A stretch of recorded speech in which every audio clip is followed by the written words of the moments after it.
Who's sending you messages?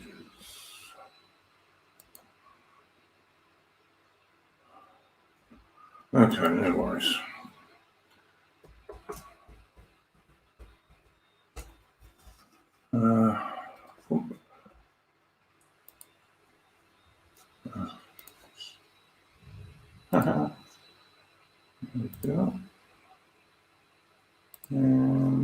And good evening, ladies and gents. My deepest apologies that we are starting 15 minutes late. It was entirely my fault. And up until about 2 minutes ago, I didn't think we'd have a stream at all because nothing was working. So I've just about managed to get it fixed. And as always, we will start with a tune.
Okay, that was The Girl I Left Behind Me, which is actually based on a traditional English folk song, which goes back to Elizabeth I.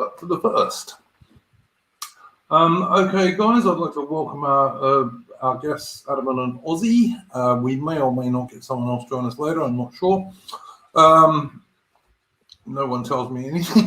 So, how are you going, Adam? Yeah, I'm doing all right. been a long week, but other than that. Yeah, ditto. How are you going, Ozzy? Not too bad myself. Yeah, pretty balmy day for me personally. But apart from that, everything's been straightforward. Yeah, well, as I say, up until about 5 minutes ago, I didn't think we were going to have a stream at all today because my StreamYards wasn't working. So I was frantically talking to the StreamYards helps people, and we just about managed to get it sorted out. So that was all good fun. I recommend you deselect. Yeah, you're probably right. I don't even know. How do I do that, Ozzy? Just click another comment. Oh, okay. Yeah, I'll do that in a sec. Sorry. Yeah. Where are we? There we go. There's one. Right. So, I suppose we're going to have to mention 9/11 today, given that it's 9/11 in UK, although it's actually 12/11 here now. But I'm going to do as we always do and go around and ask people for comments. And I'll start off with Adam today, I think. So, Adam, anything you'd like to bring up first? Well, I've just been looking at. I looked at that. You posted a YouGov poll in Discord. I've been going through that and looking at other YouGov polls on immigration. It's kind of interesting. I mean, I remember streaming with some people, Anglo Nile, a guy who Anglo Nile used to talk with a lot, who I haven't heard from in a while, and a few others. And I remember bringing up the data on public opinion on immigration then, and saying that it drops off massively around 2015, and the basic consensus was that it's largely just got swallowed up by the Brexit sort of vote.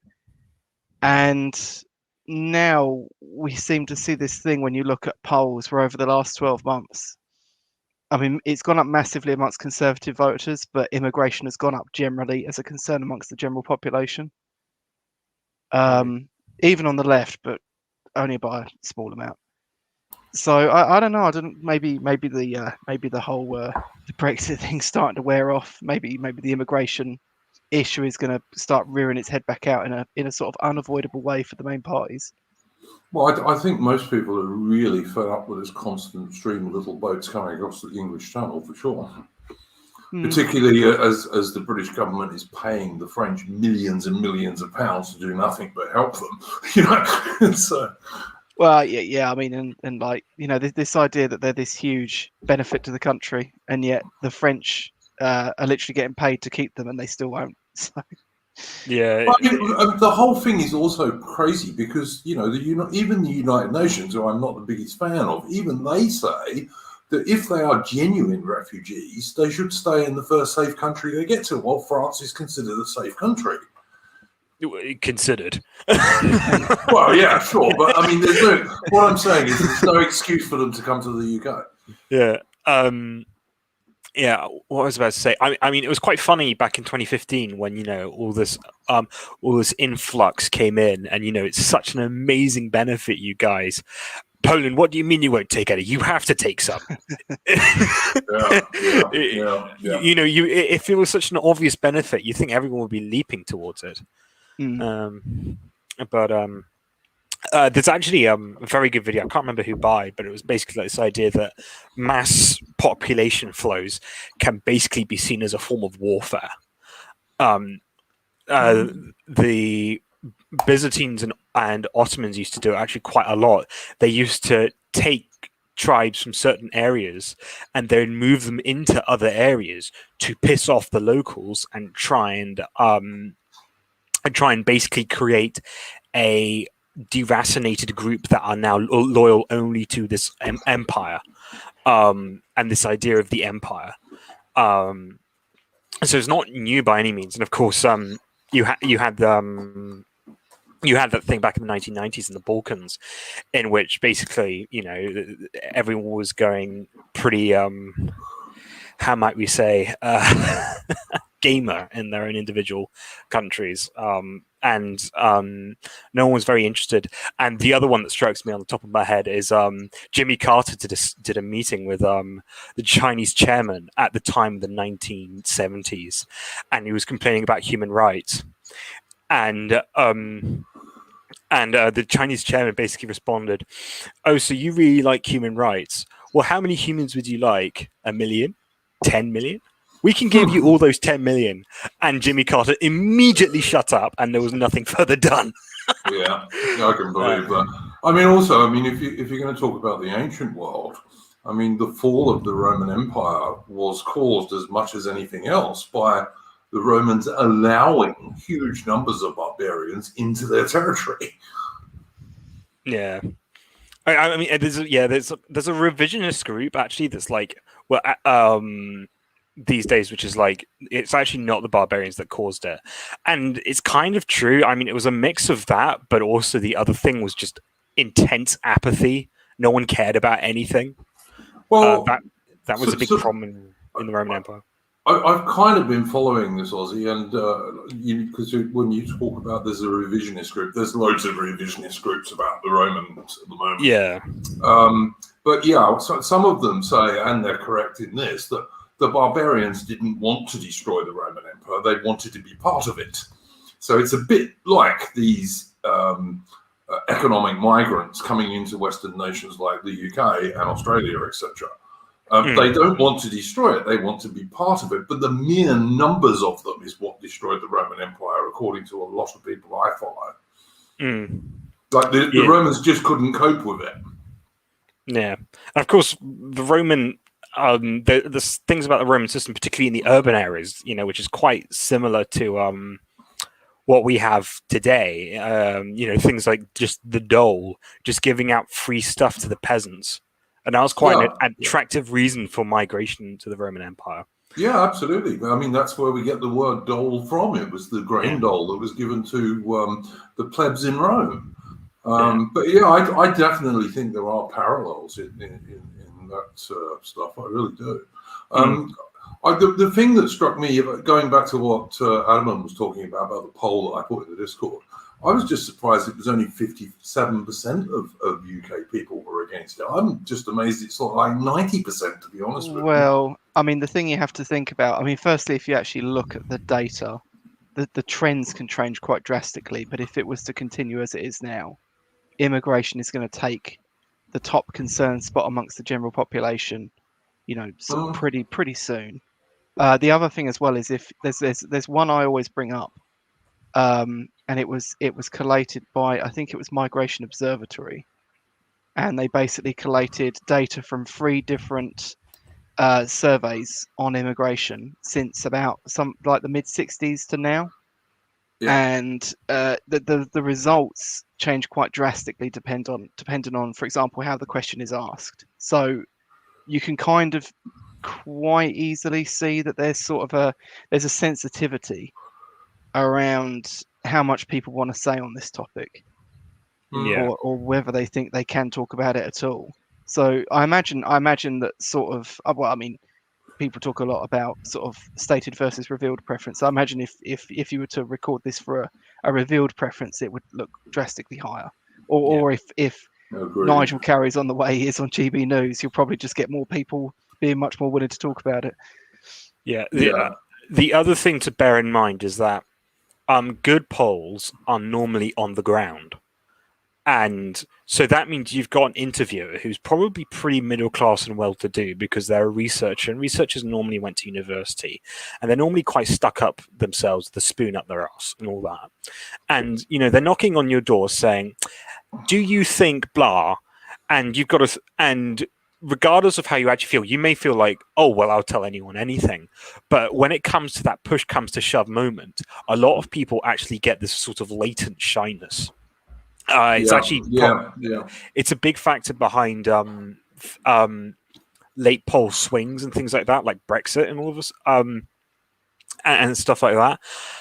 And so I suspect that there's actually a pretty high latency.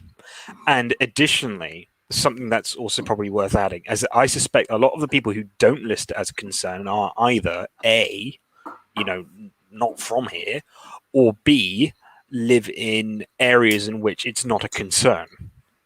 Yeah, I think that's true. But I mean, we've spoken on this stream before, at least once or twice. I know Adam has brought it up as well.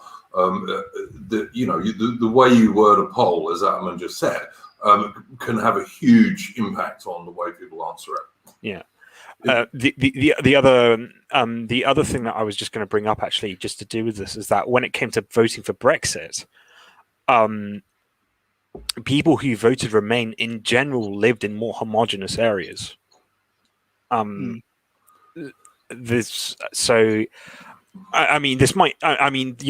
will still be in cities. You have to, but there will be homogenous areas of cities, like areas of North London and Golders Green and things like that. Yeah, but I thought. Sorry, I don't mean to interrupt you, Ozzy. But no, not at all. What happened with the Brexit vote was, like, the shires and the rural areas were pretty solidly pro-Brexit. Yeah. And the working class areas in cities, which obviously, as you say, would be more diverse because they're poorer, also were pretty solidly for Brexit. So that's pretty much encapsulates it. Yeah.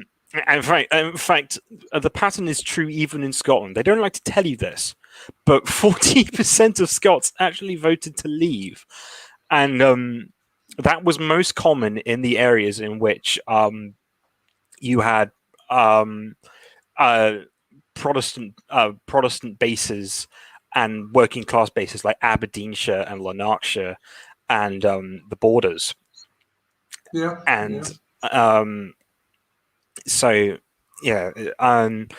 it's just an interesting little thing, isn't it? But I suspect that the Scots are very much more left wing, but I suspect part of the reason for that is because we simply haven't been exposed in the same way England has to this sort of thing. Yeah, I always see Scottish leftiness is not quite the same as, like, it's certainly not the same as urban city leftiness. It's more a kind of community spirit in Scotland than a lot of places, I think. Yeah, I mean, I wouldn't say that's true for the top rung of the SNP in particular, and also Scottish Labour. I mean, there's definitely quite a large element of champagne socialism in there, but I think particularly in the lower rungs, my experience has never really been that everyone's just like, well, I'm voting for the SNP so that no one can speak the same language on the bus. It's just never heard that. No matter where I am in the UK, actually, come to think of it. But yeah. Fair enough. How much Ozzy do you think that demographics have been hit in Scotland since the last census? Because going by the last census, it was basically an ethno state. But it's hard to guess. So my guess is that Scotland is where the UK was in 2010, probably about 82 to 85%. Scots, and then the thing is that a lot of the migration population in Scotland has been European, which is not necessarily the case in England. No. And I wager part of that is simply due to the climate. When I was when I spent a lot of time in Scotland, which would have been the early mid 1980s, the only place you saw a lot of immigrants was Glasgow. You didn't even see that many in Edinburgh. The only place, and I went all over Scotland, especially around the Highlands and stuff, because it's so beautiful up there, and I liked it. But the only place I saw a lot of immigrants, the only place was Glasgow, nowhere else. Yeah. And even there, they were by no means anything like even a large minority. Yeah, I mean, that is changing quite precipitously. I mean, my local town, there's now a Persian restaurant, which rather took me back when I first saw it. But it's definitely slower. But I do think we will probably catch up in the sentiment. And I mean, I think, polling suggests that even in Scotland, people want immigration reduced. It's a UK-wide phenomenon, this. And I mean, of course, God bless the Ulstermen. They just refuse to have anyone of any persuasion in their little county. Duchy, I should say. Yeah. Yeah, no, I agree with that. I'm just going to ask, Adam, was there anything else that you wanted to bring up as a first subject, or was that? No, I think that's my lot. All right, because then I want to ask about this, which I'm just pointing on the screen here because I saw this, that apparently Boris Johnson, having put up the national insurance tax rates to pay for locking people in their homes for so long, is apparently almost on a level with the Labour Party now, according to some polls. What do you guys think of that one? Well, I may or may not have accidentally rejoined the Conservative Party for purely right-wing psyop reasons. No worries. And I don't know. I kind of feel that the NI thing might be the straw that broke the camel's back for a reasonable sized chunk of people. Well, it's another broken Tory promise, isn't it? Yeah, and it's the one that people can actually are allowed to get angry about. And there's plenty of people allowed to get angry about. yeah. But yeah, there seems to be there seems to be quite a large contingent of people that were just getting increasingly angry that the only reason they voted for the Tories at all was because it wasn't Labour, and it's just failing even on that front. And this has been going on for a while, and now it's I don't know, for a reasonable chunk of people, it seems like that's a bit too much for them. This is just the one step too far. Because again, taxation is the acceptable thing, isn't it? Everyone's allowed to get angry about taxation and tax rates one way or the other. So that's the thing that foments the anger, even if they're actually angry about other things.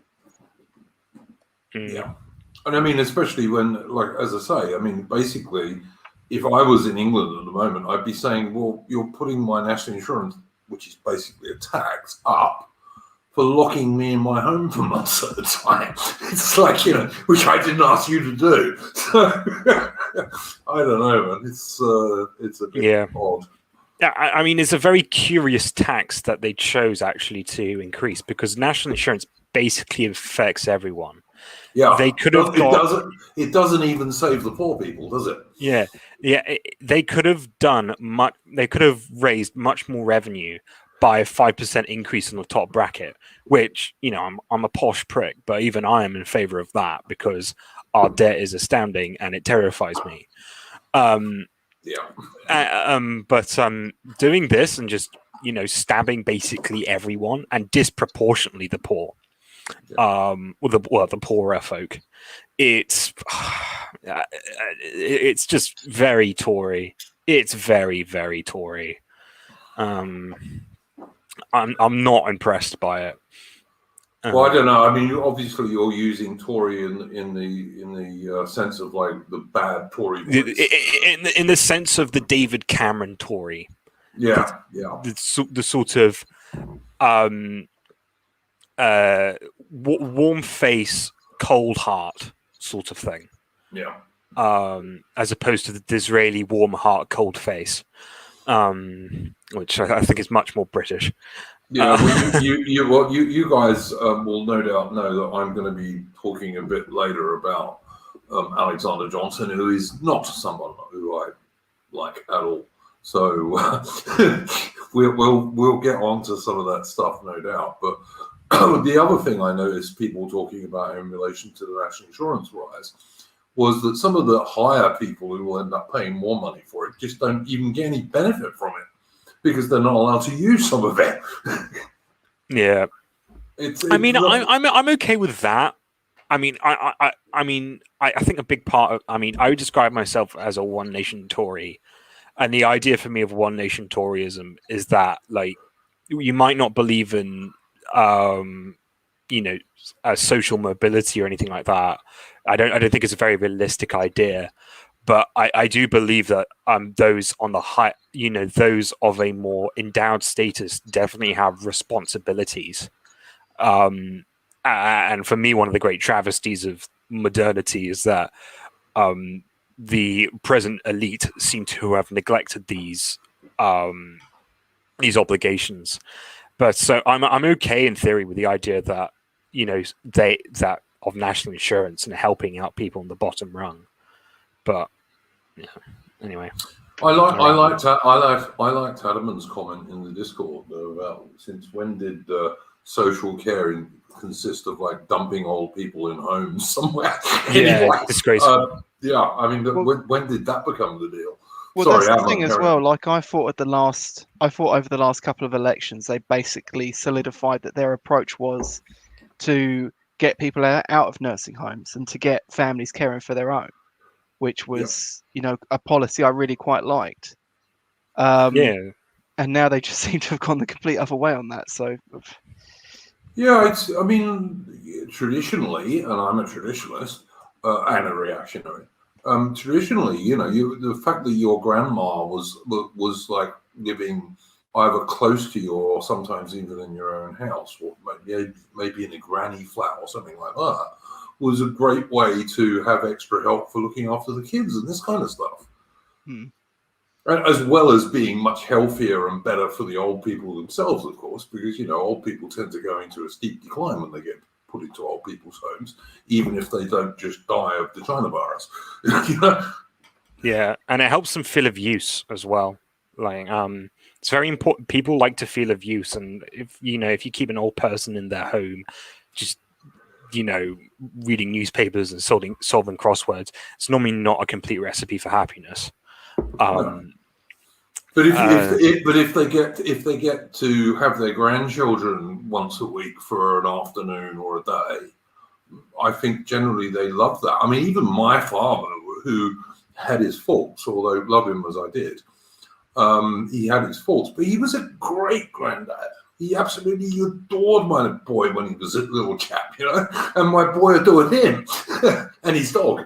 So it's just, yeah. I mean, grandparents. Obviously, we're all traditionalists here, and grandparents are a huge asset to families, and we're all pro-family here, or we should be anyway. Yeah, I mean, the thing is, though, as well, especially with the way housing sizes and prices have been going, it's kind of also just an issue that a lot of people just don't have the space to care for loved ones anymore. Oh yeah, absolutely. You're quite right about that. I mean, you can't argue with that at all, especially in the UK where houses are so tiny these days. But it's still better to try and keep your parents. If like you're an older person, you're a grown up. It's still far better for your parents to be in their own place than to be in an old people's home. I mean, I might contest that just a little. One of the silver linings of this pandemic has been increased ability to spend more of the time outside the city. And one of the things that, like, I hope that not everyone moves to the countryside, because then that turns into the city. But I would hope that people of our persuasion started moving out. And if you have a family, keeping your grandparents close, keeping the kids' grandparents close is very, very healthy, because it gives an idea of continuity. And continuity is it's not something that you immediately pick up on as a kid, but as you get older, you sort of realize that, like, these are, I don't come from nothing, and I'm not my own person. I have a duty and a debt. And I think that's very, very important for traditional psychology, so to speak. I know, Ozzy, you're not talking BS here, because you actually spent some time with your grandma quite recently, didn't you? Yeah. I only have one grandparent left. And because I'm approaching that stage of life. And funnily enough, I mean, she's very similar mannered and disposition to me. I don't want to get too personal, but I mean, it's very, very helpful, just because the sort of world she comes from is sort of, she grew up and lived in the same place all her life. She's from Arbroath. And and when you walk around with her, she says, "Oh, I remember those stairs on that train station from 1948 and stuff like that." And it reminds you of it reminds you that things have presence, and in a good country like Britain, which is ancient, our land is ancient and old and has many stories. It reminds you that many people have walked the same ground you walk, and it's you do not own this land. You have a duty to care for it and protect it for a next generation. I think that's a very, very important concept within one nation conservatism or traditionalism or whatever you want to call it. Well, I know my grandparents certainly, my grandparents taught me stuff my father didn't, because they went back even further. Like my great grandfather had the most wonderful army stories and all the rest of it, like from India and places in between the wars. Adamant, I mean, did you have much to do with your grandparents? Yeah, but my grandparents are a little on the younger side, so they're just this side of the war. Well, they're born during the war, but But did you kind of like learn stuff from them that maybe you didn't learn from your parents? Oh well, I mean, my grandparents actually raised me. I never knew my dad, and I didn't spend much time with my mum. So, well, even more. I just think we've absolutely lost the old extended family kind of stuff, in the West, and certainly in nations like Britain and Australia. I think most of us have lost the extended family thing, which used to be a really big deal up until, I don't know, World War II or not long after it. But if you lose contact with your grandparents, as Ozzy was just saying, you really do lose a sense of continuity and that kind of stuff. I don't know what you chaps think. Yeah, definitely. Yeah. So my advice is for those who can manage it, and I mean, far be it for me to give advice, but I'm an uppity city kid, so I'm going to do it anyway. If you can live in a relatively affordable area, try and get your parents to live with you and have big families, because big families are good. And don't let anyone tell you otherwise. And I think that would be a very, very rewarding lifestyle. But yeah, there you go. Yeah, I mean, I saw this thing recently. It was in America, and there was this couple, and they were grandparents now, and I think they had like 10 kids, and between those 10 kids, they had dozens and dozens of grandkids. And I thought, well, to be honest, I mean, they're never going to be alone in their old age ever. Yeah, that's an important thing about kids. They're an investment for your second half of life. Yeah. Well, traditionally, that's very, very true indeed. And I mean, I think also that, if grandparents are able to look after grandchildren on occasion and interact with them and take them out and all this kind of stuff, I think it's not only good for the kids, it's good for the grandparents as well. Because as we were saying earlier, it kind of keeps them involved in life, makes them feel useful and all this sort of thing, To be sure. I don't know. The idea that you should stick them in some old people's home and just ignore them is like, my father always said to me, I never want to go into an old folks home. Like even when I was quite like a teenager and an early 20s bloke, my dad used to say that to me, and he never did, by the way. I just think when you put your parents into an old people's home, you're basically condemning them to death, and that's got nothing whatever to do with the China virus. So Mitch said in the chat, the working class had to chuck their grandparents out to make sure they had more dole during the Great Depression. Well, funny enough, there was this thing that happened sort of in the mid to late 90s where there were, I'm not sure if this was nationwide, but I know of quite a few in my area, where there were these caravan parks, and they were essentially full of single mums, people like that, who were trying to get on the council house register. And they just changed the rules at the time, so people in temporary accommodation got jumped to the front of the queue.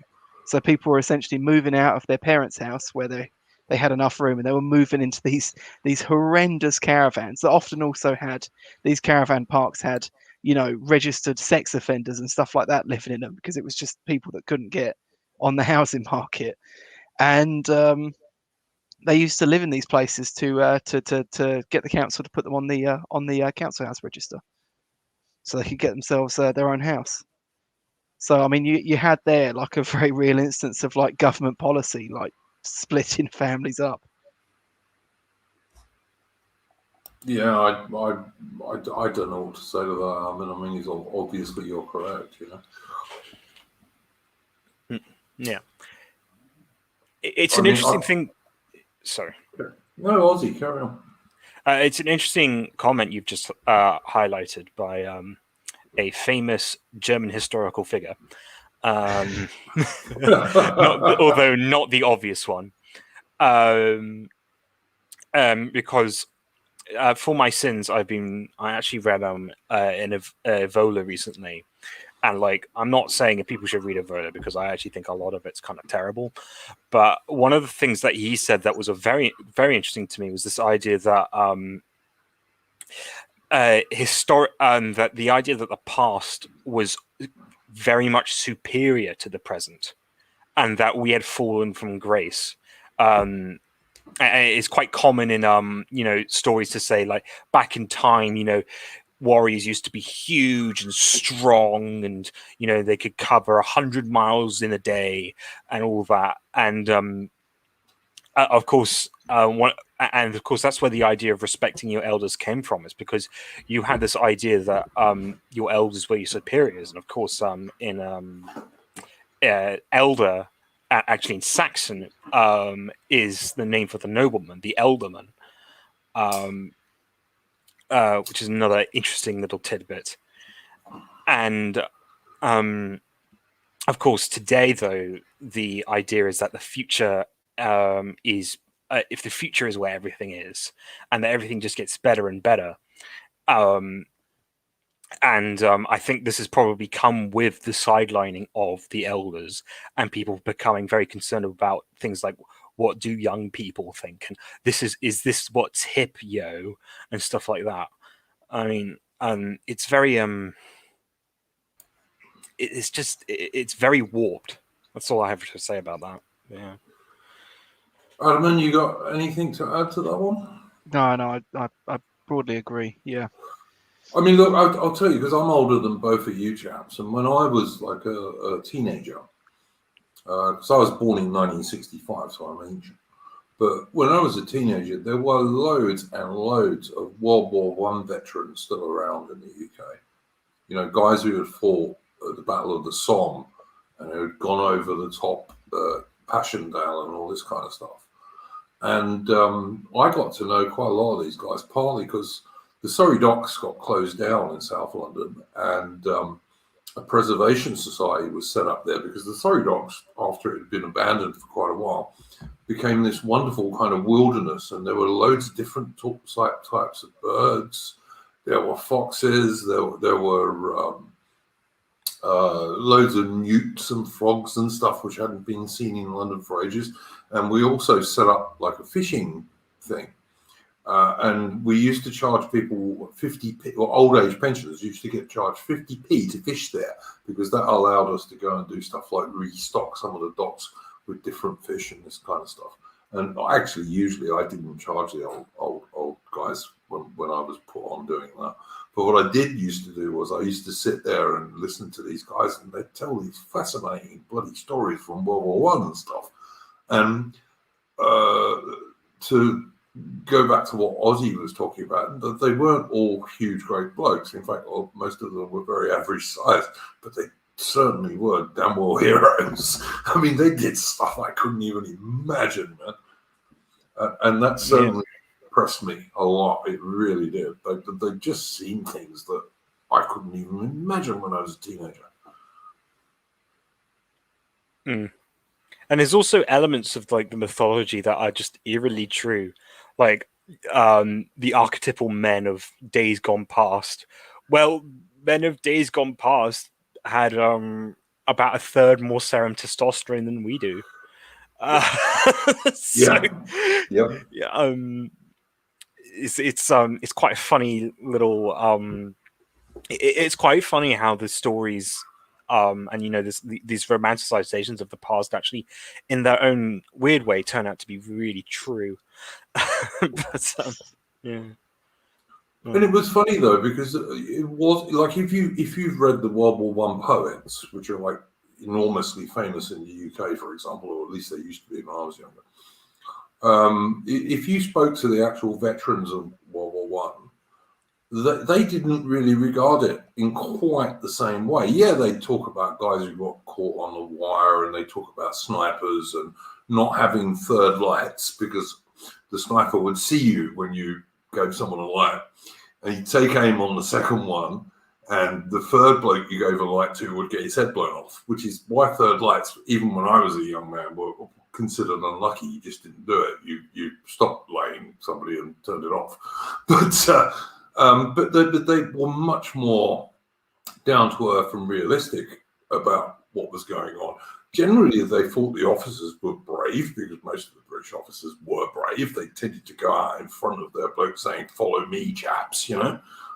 They did, and the veterans used to say that. So I don't know, but yeah, I think there was certainly something Homeric almost about those old chaps when I was a teenager, which I think to a large degree we've lost these days. I really think we have. We've kind of lost touch with it. Well, I mean that's kind of a thing though, is you get a lot of these people, especially of the more liberal persuasion, where they will say, "Oh, well, that's just due to the time period. If we had a situation like that now, people would sort of rise back up to the challenge." Is that ever possible? I have grave doubts about it myself. I really do. I mean, like a lot of the guys in World War One, like they volunteered in 1914 and 1915, and that's how in 1916 on the Somme you ended up with all these poor bloody volunteers getting slaughtered because the guys hadn't worked out, the commanders hadn't worked out how you could advance on a World War One battlefield. And it wasn't just the Brits, the Germans and the French and everyone else were just as bad. It was just there was a mismatch of technologies in the defense was like much more powerful than the attack was for a while until the attackers worked out how to do things. And also, of course, I'm going to have to say this again. I don't think British soldiers should have been there in the first place because I wouldn't have joined World War One in 1914, and I certainly wouldn't have raised a mass land army. But there we go. That's me. Doesn't mean that I don't think the guys who took part were not brave, because they damn well were. Mm.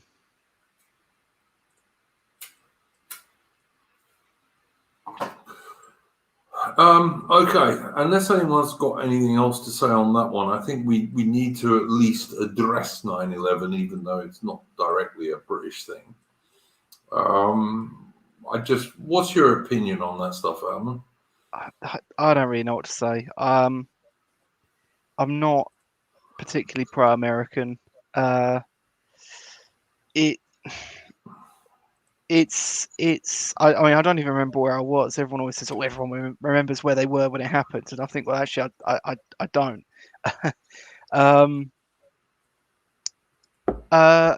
So I'm not really sure what there is to say. I mean, some of the rhetoric recently coming out of it's been a bit funny.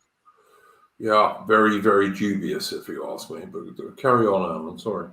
Yeah, and it was also kind of striking to me that I mean, I remember this guy sent me a blog on Twitter along with a tweet calling me an idiot, and the blog was about monarchy, and it was about particularly the argument where people would say, "Oh, you want a President Blair," and he was like, "Well, you know, these people have been discredited," and I think, well, Blair hasn't been discredited now, and indeed Bush has come back out and just given a speech, and he hasn't been discredited either. Wasn't it awful? Jesus, yeah. Well, Okay, I haven't seen it yet, but I watched it on the AA stream. That was right. the premiere thing that they do, you know. Yeah, but I mean, he's still getting reasonably well received despite, you know, what was done in the aftermath of 9/11. So, I don't know. I don't really know what there is to say about it. Ozzy, you got anything on that 9/11 stuff? Well, I was one when it happened. So of course I don't remember it. I mean, what I only really even knew that of its actuality when my dad showed me a documentary at the age of 9. He's like, "You have to watch this." In many ways, from I guess the historian's perspective, you could say that 9/11 defined how people see the 21st century. You know, I mean, there is certainly definitely something very archetypal about it. You've got this sort of these two giant buildings of neoliberal consumerism and finance being destroyed by some nippy terrorists. And of course, I'm not trying to diminish the lives lost. Of course, it's a travesty. But from a personal perspective, it's neither here nor there for me. And I certainly, I mean, you know, I'm not trying to say that 3,000 lives lost is wrong. It is good or anything. I'm just saying that, like, we should probably be past it now. It shouldn't have been as defining as it has turned out to be. And of course, the aftermath of it, the wars in the Middle East, and the associated migration and asylum crises, basically neo-imperialism, have been nothing short of a complete disaster, and have I mean, I guess I can only really give rambles and sidelines to it, because it's just never been very important for me, neither as an American nor as someone who saw it on TV. I mean, there are some funny stories, of course, about whatever you do, guys, do not look up stock shortages on the 10th of September, okay? Just don't. It's not cool. But apart from that, like, there's really nothing I can add. And I don't think I'm that much of a conspiracy theorist about it, because I don't think you gain much from conspiracy theorizing about it. It's not what happened and it's over now. It's been done for 20 years. It's part of history. I'm 56 now, and I remember it very well. I was actually in a little tiny Australian town called Cooktown in far north Queensland, that's named after the famous Royal Navy navigator and explorer Captain James Cook of the Royal Navy. And I remember it distinctly. I was there with my late woman, and we had the news on in the background, and all of a sudden all this stuff blew up. And I don't know. There are problems with the official story of 9/11. Andy Nowicki on his YouTube channel has, well, actually he didn't do it on his YouTube channel, but you can find the link from his YouTube channel that points out a few of these. Like, for example, the box cutter stuff, which everyone has probably heard about, comes from one US deep state bloke who supposedly had telephone conversations with his wife, who was killed supposedly on one of these aircraft, which even the official investigation said was absolutely impossible. Like, she couldn't have phoned him. Just was not possible. So he just sat there and lied. And you can watch him doing several interviews. He was later one of the main people who pushed for the legalization of gay marriage in the USA. Coincidentally, no doubt. There's also the third building that collapsed, which the BBC announced had collapsed before it actually collapsed. Yeah, a barn door. That's what I'm talking about here. The BBC, they reported that Building 7 had collapsed before it had, and then immediately got their stream got cut off immediately afterwards. There are, and some of the stuff around the Pentagon's a bit dodgy too. I don't know. I don't say for 1 second that 9/11 didn't happen. Yes, of course it did, obviously. And loads of people were killed, and that's a tragedy. But whether it was exactly or even fairly close to the official narrative, I've got a lot of problems with some of that. I really do. There are some very big holes and problems with it, which even a cursory examination brings up.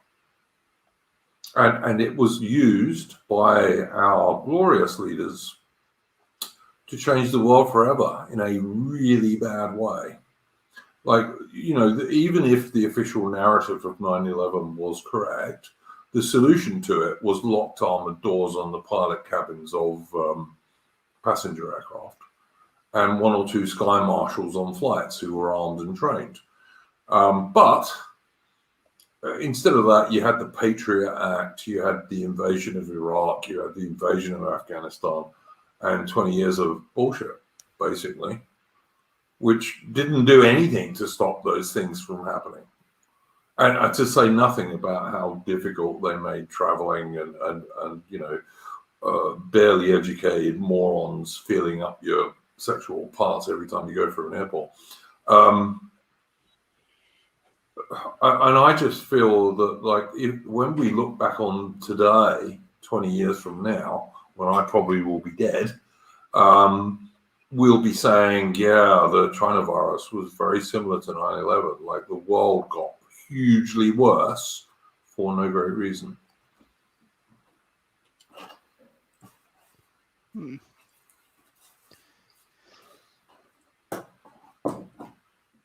And like I said, I'm in no way, like, you know, I feel hugely sad for the people who died, but I don't think the official narrative there are big holes in the official narrative and things that don't make a lot of sense. There's a lot of anomalies in it.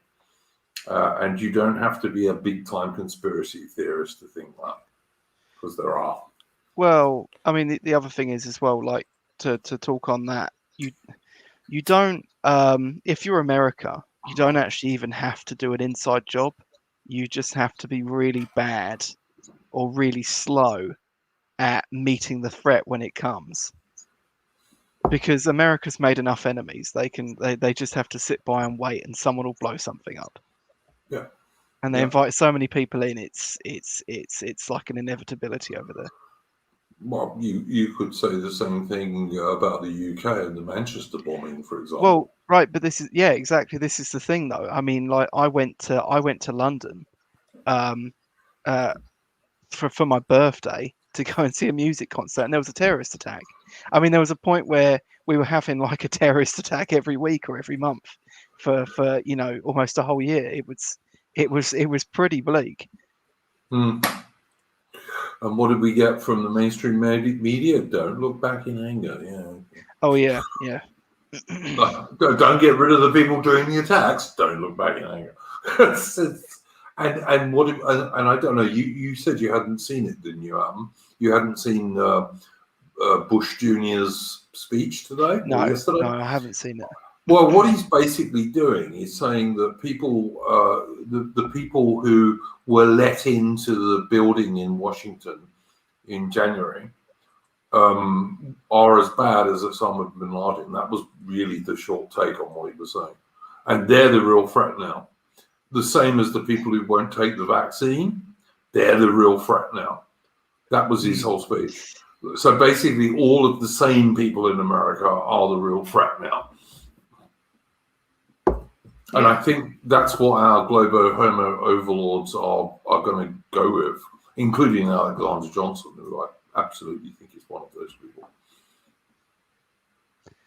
Yeah, but But yeah, I mean, like the whole "Don't Look Back in Anger" thing was kind of deeply ironic as well, because I remember like loads of people, like loads of my sort of more average friends on Facebook just kept saying, well, you know, you're not seeing the families of let's say the kids in the Manchester arena bombings talking about "Don't Look Back in Anger," and indeed, funny enough, they platformed one of those families on the BBC because they were saying they had some serious problems with the government over the Manchester arena bombings. And then that family sort of turned around and said that if the government's policy on immigration had been different, it probably wouldn't have happened. And very quickly, the BBC did not put them on the TV anymore. What a surprise. The biased brainwashing corporation were not supporting anyone telling the truth. I mean, look, guys, the mainstream media in Western nations today is just appalling. It just is. You in the old days, you used to get movies about the Nixon tapes, which I think was a big con, and stuff like that, where there were these journalists who exposed this terrible stuff that was going on. Nobody does anything like that now about the government. Nobody unless it's Donald Trump being an evil Russian hacker known as 4chan. Yeah, absolutely right. Yeah, but Aussie, 100%, mate, 100%. It's just, but you have to be dumb to not see what's going on now in terms of the mainstream media and the fact that they are just totally an arm of the government. Yeah, I mean, it's. The only thing I would say is that, like, maybe something went on in 9/11, maybe it didn't. I don't know. I don't think it's very important, though. And the reason I say that is because suppose it turned out to be a complete psyop by the government tomorrow. Well, it just turns out that, the people we don't like did something we don't like. And if it turned out it was an Islamic terrorist, then it turns out that people we don't like did something we don't like. And, like, the thing is about 9/11 in particular is that, like, it's incredibly damaging how big part of the psyche it is, because for me it just doesn't feel very important. It feels like something that happened. It's a has-been issue. And it is today. Yeah, and no matter whatever you make of it, so you can make heads or tails of it. But for me personally, I don't think it really matters, because it's just, at the end of the day, it's just something we shouldn't really be thinking or talking about.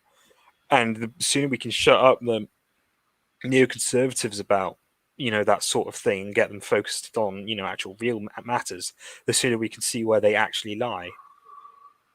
I don't totally agree with you on that one, Ozzy, because I like, as people are saying in the chat, for example, Simple Pirate here, I think has got a good point.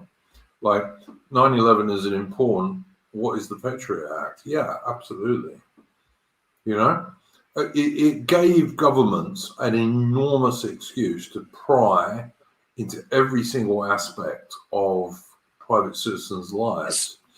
And all right, we're talking about America, which I don't like to do, because this is basically a British and Old Commonwealth strip. But we did the same thing in the UK. We did the same thing in Australia. Okay, so with the same excuse. Okay, so a bad event was used to a government's advantage. Yeah. Surely though, we shouldn't be concerned about the bad event then. We should be concerned about the government's advantage. It's the same thing with COVID. I mean, I'm not sure what you guys think, but, COVID may have come from a Chinese lab. What I do know is that it's a legitimate disease. I don't think it's a dangerous disease, but it is a legitimate disease.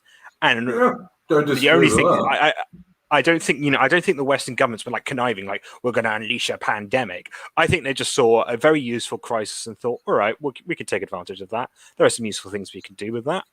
Like, and even if they did say, "Oh, we want to take it. Oh, we'll take advantage of that. How evil we are." What has changed from like what has like for me personally? Like if they were super evil gobbledygoos, nothing much for me has changed, because all it means to me is that like the people I don't like being in power just should be in power even more. It seems rather a pointless exercise for me. Adam, what do you think about that, mate? Well, I mean, it's kind of like with the BLM thing, isn't it? They haven't got to go out and, let's say, sacrificially kill a black guy to generate a story for BLM. They just wait for the next one to shoot at and then get shot, and they just make the story out of it. And if one pops up at the wrong time, they just ignore it. And the thing is with the sort of media superstructure as it is, it didn't have to be COVID. It could have just been a strong flu season, and they would see their opportunity where they need it and make it as they go. And Exactly. there's so many opportunities as well for them, and they have such an enormous amount of power to make so much out of it. And that's just what they do. I don't think they have to really engineer much nowadays. Yeah, my opinion exactly, basically. All right. How many times do we hear of an Islamic attack in a Western nation when the Islamic person doing that attack is immediately said to be mentally ill? How so? How do you mean? Well, how often I can think of like quite a lot of cases just in the UK, but also in Australia for sure, and one or two in the United States, where there have been Islamic attacks which you would basically say were Islamist terrorism. But what the mainstream media comes out with, oh no, this person was mentally ill. Well, they do the opposite way around as well. I mean, one of the things that Peter Hitchens brings up is that guy that killed the MP, the Labour MP, the Remain MP. Yeah. That there was quite a reasonable amount of evidence. I'm not sure if I can say a lot, but a good amount of evidence that maybe there was mental illness involved. Yeah, he actually was Alan. Yeah, but that was largely ignored. Yeah, when it came to the trial, because they wanted right-wing terrorism. Yeah, and if you look, when you get the chance to listen to this Bush Jr. speech, the same Bush who can't spell potatoes. when you get a chance to listen to his speech, that's exactly what he's going on about, is right-wing terrorism. But to him, right-wing terrorism is people being let by the police into a building in Washington and people who don't want to take the vaccine. Well, I mean, but this is the thing, though, right? Is that like this is where like the optics guys on the right are always kicking off, because they're like, you need to stop giving them opportunities. You need to stop giving the authorities the opportunities they need. I mean, I was kind of very, very sort of tongue-in-cheek used to say that January 6th was based, because ultimately they were going to find something to clamp down on anyway. A big show of energy like that has its benefits. But you can watch the videos, Alan, of that January 6th thing, and you can watch the Washington cops letting the people into the building. Yeah, sure. And like typically they make us sound way cooler than we actually are. They make Yeah, it sound like there was no forcing. No one broke down the doors or all this kind of stuff. They were let into the building by the cops, who said, "Yeah, go on then. Just don't be nasty." Yeah, but that's not really the important thing, though, is it? I mean, they were always going to spin this negatively, always. And I mean, like I had people sending me pictures on Facebook of like a mock-up gallows that had been put up by the protesters outside, and they're like, "Oh, look at this! How disgusting is this?" And I'm like, "Right, but you could see something like that at literally every BLM protest ever, along with accompanying tons of violence." But it doesn't actually matter. Like, it doesn't matter to them, and it probably shouldn't matter to us. Did anyone set any fires there? Was the whole thing burnt down? Because it had been a Black Lives Matter Antifa protest, that's what would have happened. Yeah, I think there were a few fires set, but they were sort of, not in the building. They were sort of around the periphery. But yeah, the media will spin it how they need to, and if we haven't got the power to take over the media, then we need to be a bit smarter, I suppose. Yeah, the media is just totally corrupt. We're going to have a new guest coming on here who told me he was going to come on before. How you going, Big Dave? I'm fine, thanks. How are you? I'm very good, mate. You're welcome. I thought you said you had to go to work, but you're most welcome on the stream. Yeah, that's finished now, so I can go on finally. So, yeah. No worries. Well, I'll do what I usually do with new guests on the stream. Is there anything in particular you'd like to bring up as a first thing? No, nothing to bring up at the moment. I haven't really had time to think, to be honest. So, no, nothing in particular at this precise moment. All right. So, just in case you missed what we've been talking about, we've been talking about 9/11 and how it's been used by our globo homo overlords. And I'm about to get onto how the China virus has been used in exactly the same way. But that's kind of where we're at the moment.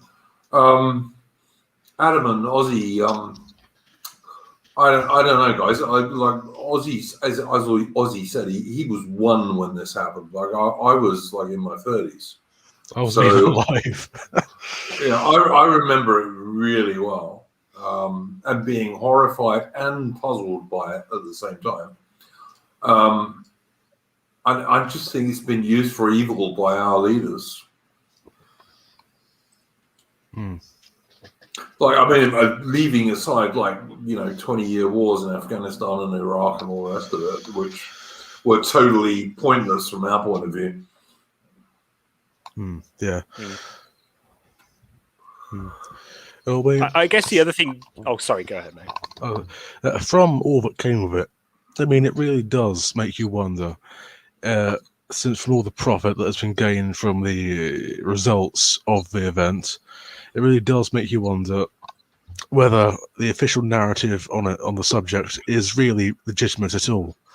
Because, I mean, if you look at the insane amounts of money that have been made by some military contractors, defense companies, I mean, in the terms of the establishments of the West, what is 2,000 lives in relation to billions and billions of US dollars made for essentially their cronies in the military-industrial complex?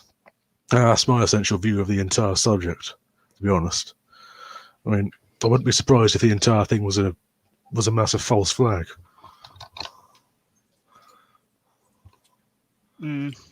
I don't think the entire thing was a massive false flag, but there are a lot of holes and anomalies in the official story, which there is no way to explain. There certainly are. And it was certainly used for very bad purposes afterwards. And then finally, Osama bin Laden was tracked down, in inverted commas, and killed by the US Special Forces in a suburb in Pakistan, which is basically the Pakistani equivalent of Cheltenham, where a load of Pakistani officers settle down after they've left the army. Which, you got to think about. He wasn't in a cave, Yeah, we either knew where he was previously, or the Pakistani government was actively hiding it from us. Personally, I think the Pakistani government was hiding it from us quite actively, but because it was definitely a bad look on Western governments that we couldn't find one man. But the Pakistani government's our ally. Big Dave. They are our ally, but no, I'm joking. I'm joking. Yeah, our ally. Yeah, but of course, but yeah, they're more like a Chinese asset nowadays. But yeah, the whole subject is a massive sham, in my opinion. Not a grain of truth in the narratives which are officially put down at all. All right. Well, just because I'm not a conspiracy theorist, I have to say I don't agree with that. I think there are big holes and anomalies in the official story. I'm not saying the whole story is nonsense, because I don't think that. I think as like Adam and Ozzy were saying earlier, there was a lot of stuff that just really happened, and people used it for bad purposes. But there are big holes and anomalies in the official account of what happened on 9/11, for sure. Oh yeah. At the minimum, that's the situation. At the minimum, I mean, it really just does depend on on the individual's viewpoint of the situation, and how open to questioning what they've been told for years and years and years and years. An individual is, but I think, at the minimum, that is a situation.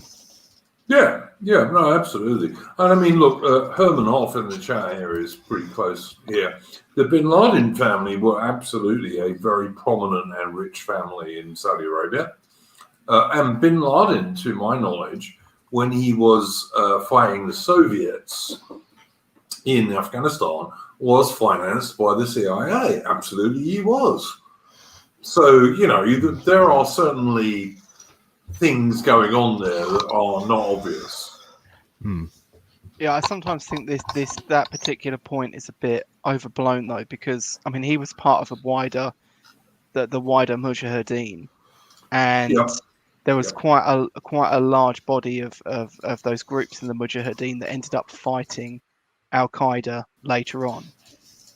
Like the group just kind of turned on itself. So, I think a lot's made out of this whole US financing thing. It definitely happened, but I don't think it quite plays out the way a lot of people seem to think. All right, Adam, what do you think about the white helmets who the British MI6 guys definitely supported? I don't know, because they were total con jobs. I mean, those guys were saying that Assad was doing chemical attacks in Syria with no evidence whatsoever, and a lot of evidence that they conned it. With supposedly dead and wounded children who were not, in fact, dead or wounded at all. And they were financed by the British SIS, by MI6. Wasn't the guy in charge of that the guy who facilitated the meeting between David Cameron and the head of the Islamic Brotherhood? Would never surprise me, mate. Would never surprise me. Yeah, I'm really not in favor of our glorious leadership at the moment, I have to say. Sorry, Ozzy, carry on, mate.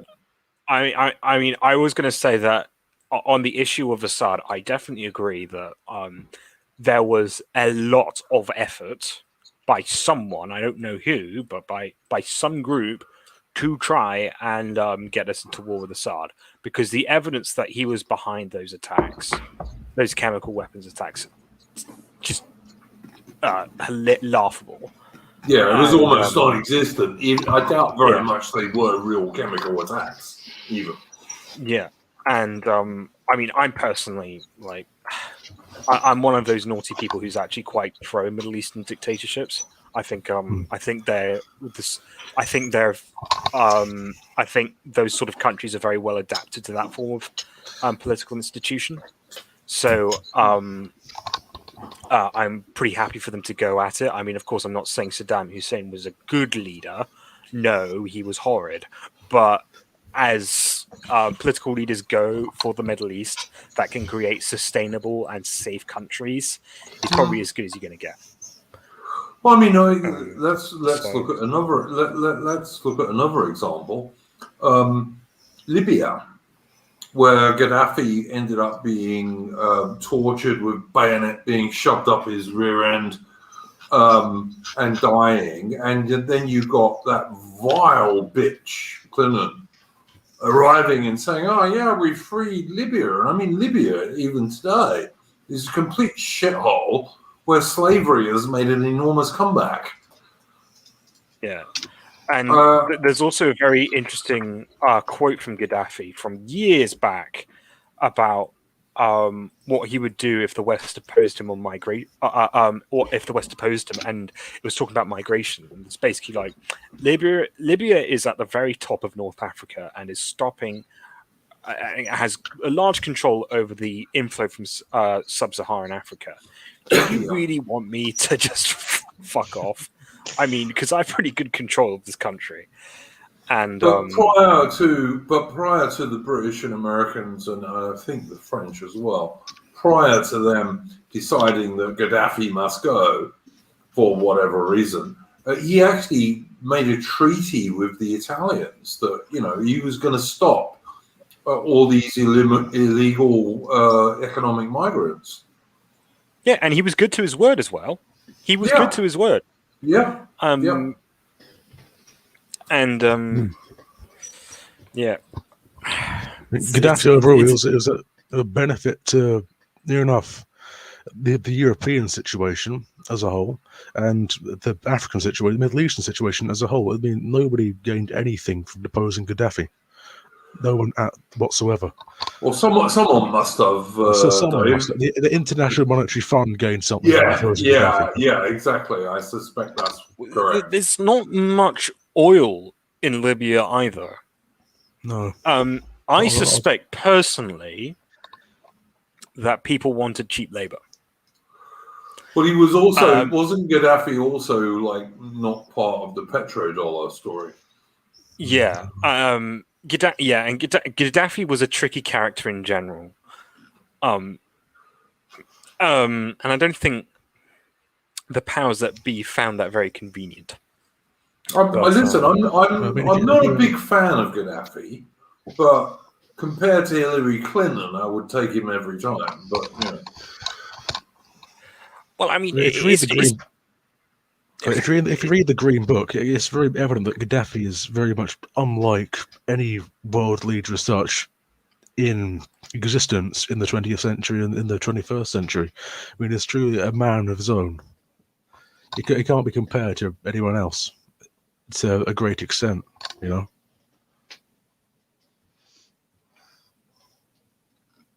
Yeah, and I would just add is that, like, you might not like him personally, and you might not like his form of rulership, but for real, like, from a realistic perspective, we're no longer, planning to control the entire world.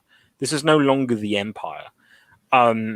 And I would much rather have people that have control of their countries, and do a bit, to govern in a way that we might not like, but their people will understand. I'd far prefer that to almost complete anarchy in the Middle East, which is it's sometimes we get close to that. The way we behave. But there was, I don't know, did anyone see the photograph that was put up either today or yesterday of the Taliban in Afghanistan painting out a George Floyd Black Lives Matter propaganda piece in Kabul? I love that. It's delicious. Yeah, no, I think it was great, but I just don't understand how people in the West can't see, George Floyd, however he died, and he was an enormous drug addict, and he had an enormous amount of drugs in his body when he died. He was a career criminal who on one occasion was convicted of holding a loaded gun to a pregnant woman's belly while he robbed her home. And it was a black woman, by the way. This guy is St. George. It's just so fucking insane. It's literally the golden bull, the idolatry of the highest order. For me, the most enjoyable thing about the entire situation is that his face is everywhere, and he's really not a looker. He just doesn't look that good. Ozzy, I'm just thinking, were I a black person which I'm most certainly not, but if I was, George Floyd would be about the last person I would want to put up as a hero. I mean, there have been some pretty good and great black people, Shaka Zulu and people like that. I wouldn't put George Floyd up there, mate. Yeah, I just find it. Yeah, I mean, yeah. All I really have to say about the guy is that he was not a very. It's just very funny to see in a country, in a society which is obsessed with how people look, putting a guy who's hard in the eyes at the very least. But that's all I have to really say about him. I don't know. Ozzy, sorry, Adam, you got anything to say on that stuff? No. Yeah. I mean, the George Floyd thing in general is just kind of hilarious. Although, talking about that subject, did anyone see the story about what is it? The Empire Windrush Memorial or Museum or whatever it was being vandalized in Tilbury? Oh. I didn't see it. What is there something interesting about it, Albert? No, I just thought it was weird that it got vandalized.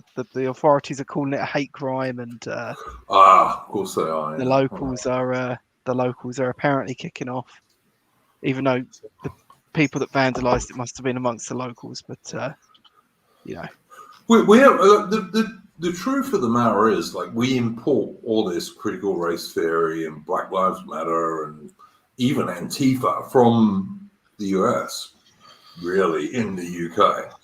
And the fact of the matter is that prior to 1948, there were almost no black people in the UK.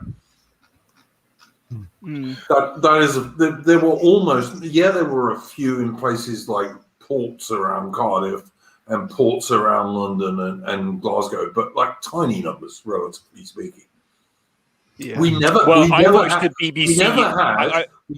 had any black slaves in the UK because it was always bloody illegal here to be a slave. Yeah. Well, I saw a BBC documentary from 1800, and you're wrong. Yeah, I saw the Hollow Crown, by the way, and King Richard the whatever was black, or something like that. I couldn't watch that. I tried to watch that series, and I got about 20 minutes in, and there's some black somebody or other, and I just said, "No, I can't watch this." But I mean, it would be the same if I was watching something about Shaka Zulu in South Africa, and they put white guys in charge, as one of the Zulu Indunas. I wouldn't have watched that either. Well, there was a joke running around recently about casting Patrick Bateman as Obama. Yeah. Should be done. Yeah. It would be amazing. Yeah. I just have to say, by the way, to Lady of Shalott, whose comment I've just put up, Lady of Shalott is a very good lady who comes from Northern Ireland originally, I believe, but who now lives in Victoria, Australia, like myself, and who has been fighting very hard against the police state that we have in Victoria these days. Lady of Shalott, are you going on the AA's State of Australia stream? Yes, she is. Nice. She is. I know she is, because she's one of AA's moderators. So I'm looking forward to that. I think it's on Tuesday, I believe. Yeah. So anyway, I was just looking through this article, right, and it's got here about this exhibition in Tilbury.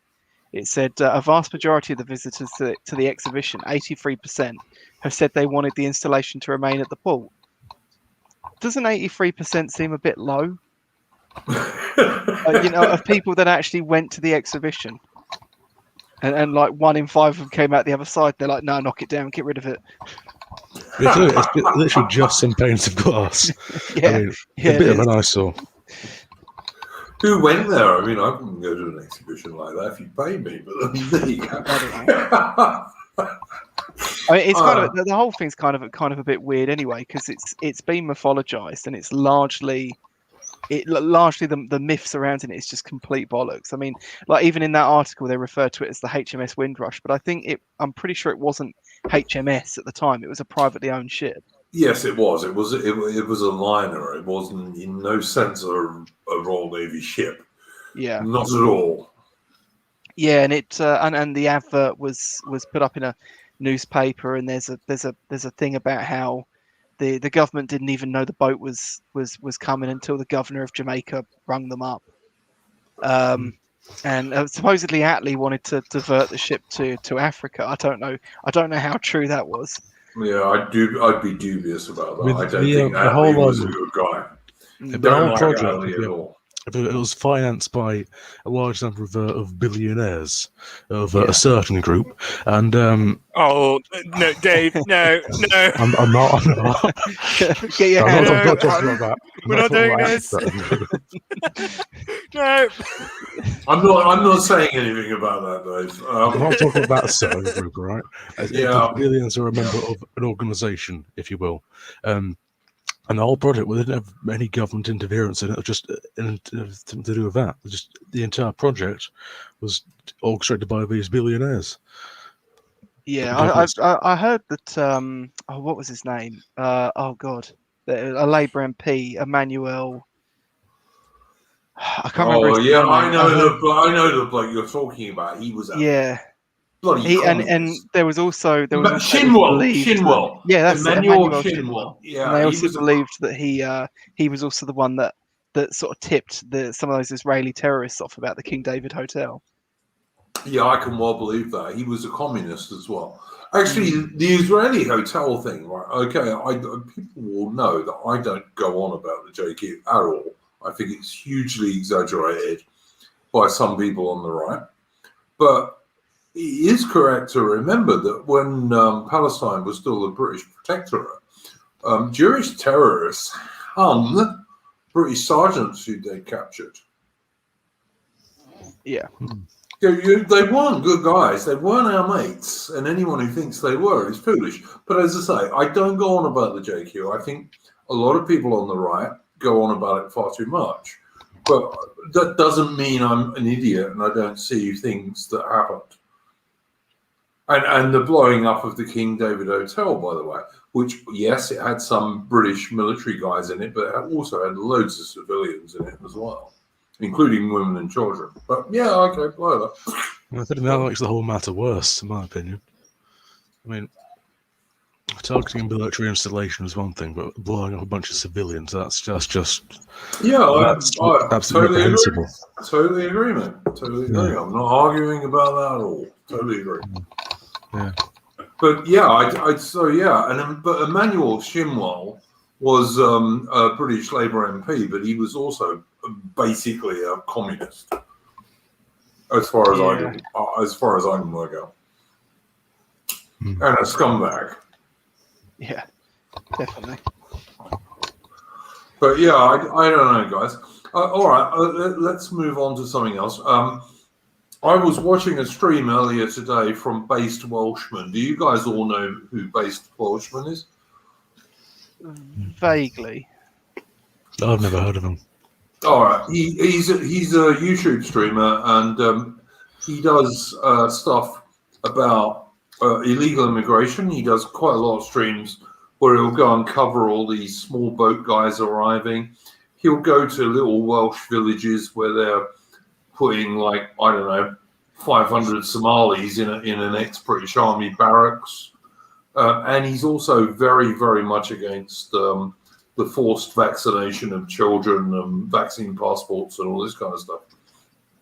And he did an excellent stream earlier on today from Cardiff, where there was a very big demonstration of Welsh men and women protesting against forced vaccinations, the prospect of vaccine passports, and particularly against the vaccination of children. And like I presume that all of us on this stream are intelligent enough to know that basically the China virus is no threat whatsoever to children. Yeah. It's definitely a stream I'd suggest people go and watch. Hundreds and hundreds of the drivers going past were tooting in their support. There were hundreds of people at the demo. One of the things that I thought was good was there was lots of women and kids there. There were lots of families there with their dogs. Normal, good people rather than like the pink-haired feminist types. Well, that is what you want overall, isn't it? I mean, if there's women and children at a demonstration, you're not going to get that much bad press. You're not going to be able to paint as a bunch of extremists or anything, are you? I mean, you say that, Dave, but eventually there was like 50 cops there. And like the British cops can't stop any real crime, but 50 of them can go to a demonstration full of women and children and families and dogs. It's just so typical. Yeah. The whole system's just, it needs a good shake up, in my opinion. It's all broken. Nothing works anymore, does it? Well, yeah, I think most of us would agree with that, wouldn't we, gents? I'm not a revolutionary. Nor am I, but on the other hand, does everything work, Ozzy? I mean, come on, man. It ain't 1980 anymore, is it? You see, I'm the sort of. I don't think we're either going to get a revolution or anything, and I don't or B, do we want one? I think the sort of future I'm aiming for, me personally, is that if there's no top political solution, which there may not be, I don't know. It's that we basically don't try and change the system; we just abandon it, and we work at a lower level. How do you do that, Ozzy, in a relatively small country like the UK? I mean, it's like, what do you mean by how? I mean, it already happens in certain areas. Certain towns are completely autonomous. All right. Hang on. I don't mean to interrupt you. Let me he wants to be a warlord with hookers. Hookers are sinful. You. Yeah, sure. Okay. Well, yeah, I'd be a warlord. I don't think Ozzy would be a warlord with hookers, but I might be. But I'd be a warlord with a pretty wife, and one's enough. Yeah, I'd probably be a warlord with a harem, but that's just me.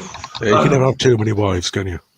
No, absolutely not. Well, no, but you don't want them to be wives. That's the point. Like one wife is enough. But anyway, leave that aside. I'm just joking, kind of. What I'm trying to say here is that no, I've lost my train of thought entirely. What I mean is, there was a very good stream by Semiagog the other day. You know Semiagog, I presume, guys. Nope.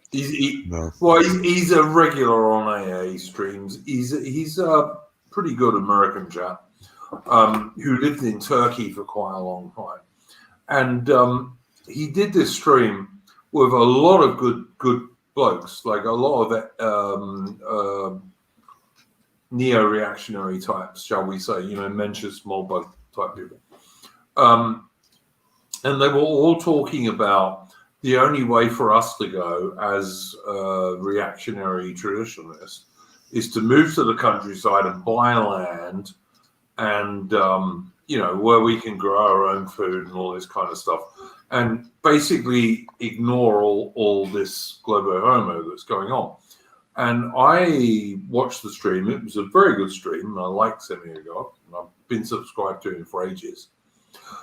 But if you want to look at how that goes, look at South Africa, because like most of the Afrikaners in South Africa, or most is an exaggeration, but a lot of the Afrikaners in South Africa and some of the English speakers in South Africa are in exactly that position. They own land, they have dams, they have wells, they grow crops, But if your central government is totally corrupt and they allow farm murders to go on, as they do in South Africa, farm murders are a big deal. 4 of my friends at least have been killed in South Africa since I left in 2000. And you are now getting, because the courts are also corrupt, you're now getting land expropriation with like no compensation. Like, oh, you've had this land for the last 150 years or 200 years. Nah, we're taking it. No money, just taking it. That's happening in South Africa now. I'm not sure how us moving to the countryside and buying land is going to save us when America and maybe Britain turns into versions of South Africa, which I think is exactly what's going to happen.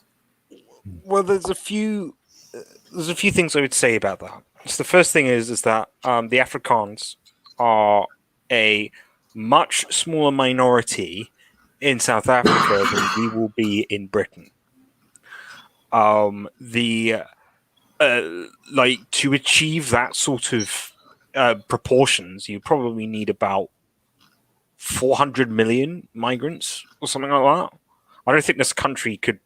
I don't think there's enough houses to possibly ever fit that. The second thing I would add is that I'm not saying just go buy land. I think the more appropriate response would be you just you start going into the councils and you start working on local and smaller levels of power concentration, and the sort of things you're not, and in that way you have certain control over certain things, like you can pay the police, and which is really important, and things like that. And I think one of the great things that you can do on that lower power level is that you can just be a nuisance to the government. You know, if the government says, we need you to house 600 of these people, and you can just say, oh, but we can't really do that. Or, okay, we'll do that, but we'll put them on this side of the river. And you just be a nuisance and not do what they want you to do. And it's small little things like that, and it's just slowly becoming more and more of an inconvenience, to the point at which you're basically like one of those Islamic towns in Yorkshire in which no policeman ever goes there because they just, you know, it's not worth the effort. I don't really see it as the other thing I would say is that South Africa, you know, that is run by a lot of Bantus, and Bantus typically politically run on kleptocracy, and I don't think that any overlord of ours in the future will run on kleptocracy. And for those who don't know, kleptocracy is when one tribe exploits another, and so the tribe in power exploits the other tribes for money, and it creates a high amount of instability. It's quite common in places like Sudan and Somalia and things like that, and you're starting to see it emerge. I mean, Sudan and Somalia are both they're both East African, not Bantu, but you see that also in the Congo and things like that. And I think you're starting to see that emerge in South Africa. Okay, Ozzy. Adam. No, it's all right. Ozzy, Adam, your thoughts on that? I agree with Ozzy on this. I mean, this is largely something I've been trying to do in my own local area. I mean, one of the funny things is that Kent County Council, right, back in the day, not I say back in the day, it wasn't that long ago, when Section 28 was revoked, Kent County Council was the only council where they're like, nah, still we're going to keep doing it, and that went on for a little while, but then the government did force their hand. But I remember someone recently saying to me that they didn't think the government would like if that happened now, they don't think the government would be quite so quick to change it. And indeed, you're seeing like lots of councils that have just turned around about like the Afghan migration, and they've just said, nah, not doing it, sorry. And often they'll say stuff like housing stock, which is sometimes true, but also a lot of times just a convenient excuse. and I don't know, the government just doesn't seem to have the political will to chase this up in every instance. And indeed, there's a town in Yorkshire, which is, you know, in the high 90% Muslim, and they have Sharia courts. And when the government was asked to comment on this, they just said, "Oh well, we can't say one way or the other because we wouldn't want to legitimize them, even though allowing them to operate is legitimizing them." But clearly, they for whatever reason, we're probably going to see, especially in the future, instances where like localism will start to win out over sort of the national government. Yeah, fair enough. Big Dave, you got anything to add to No, nothing particular to add to that subject. No, I think all the points that could be made have been made. To be honest. Well, fair enough. I just think, you know, when you've got a totally anti-EU central government and the courts are corrupt, and I think we can see this already in the UK and the USA and in Australia. When that is the situation, merely owning land in the countryside is not going to be enough. Yeah, but we're not saying that. No, I'm not saying you are, but I'm saying that is the solution I keep seeing from the NRX guys on the right. And it might work in America because of states' rights and all this kind of stuff, but it will not work anywhere else as far as I can see. And I don't think I actually don't think it'll work in America in the longer term, but it's not going to work in the UK, in my opinion. I mean, it might take a while to enforce, and it might take a while to evolve. But like, one of the things you have to remember is that court orders have to be enforced, and first of all, the military are 80,000 guys. They cannot be everywhere at once. Well, that's just the army. To be fair, Ozzy, that's not the Royal Navy and the Air Force. That's just the army. Yes, but which I agree is ridiculously small. But yeah, but you know, they if the government wanted to basically force a curfew and restore order to large amounts of areas which are basically disobeying court orders and things like that, they would have to send in the army. I mean, they could use the police, but the thing is, the police is where it gets a bit complicated because a lot of police wages are covered by council expenditure, and if the council basically, you know, the police would be going against the people who pay them, and so that's a bit unclear. If there was wide-scale dissent, like over a protracted period of time, I do not realistically perceive the government being able to effectively like police this sort of thing. And so, like, sure, maybe it's going to be a bit, you know, the logistics of this haven't been entirely thought out. I'm simply speculating on this. But another thing that's also important to remember is that societies as complex as ours require a high deal of trust. And people these days are less trustworthy than they used to be. Well, they're less trusting as well, I hope. They are as well, but they are less trustworthy. And that's a big problem in terms of how societies work and function. Because that affects many things. You know, trust is one of the biggest predictors of prosperity and happiness and etc. And good governance. And if you don't have trust, you have to instead have really big police states. And at the moment, the government isn't increasing the police; it's cutting it quite substantially. So the emphasis would seem to be then on autonomy, as opposed to, you know, someone brought up Brazil. You know, South America, has a problem of people becoming less trustworthy and untrusting of each other. And so the governments have to have these huge police states. The Western governments are not increasing the size of their police force. This is quite an interesting and curious thing that you could expect to happen in the next few years. Is will the government increase the police to solve the issue, or will it just sort of let things become autonomous? I think the latter is probably more likely, to be honest. Let's hope so. It might just be the staggering level of incompetence that you find within the current sort of system, that they just don't realise what's happening because they're too focused on things which don't matter, internal party matters, parliamentary matters, which doesn't affect anyone.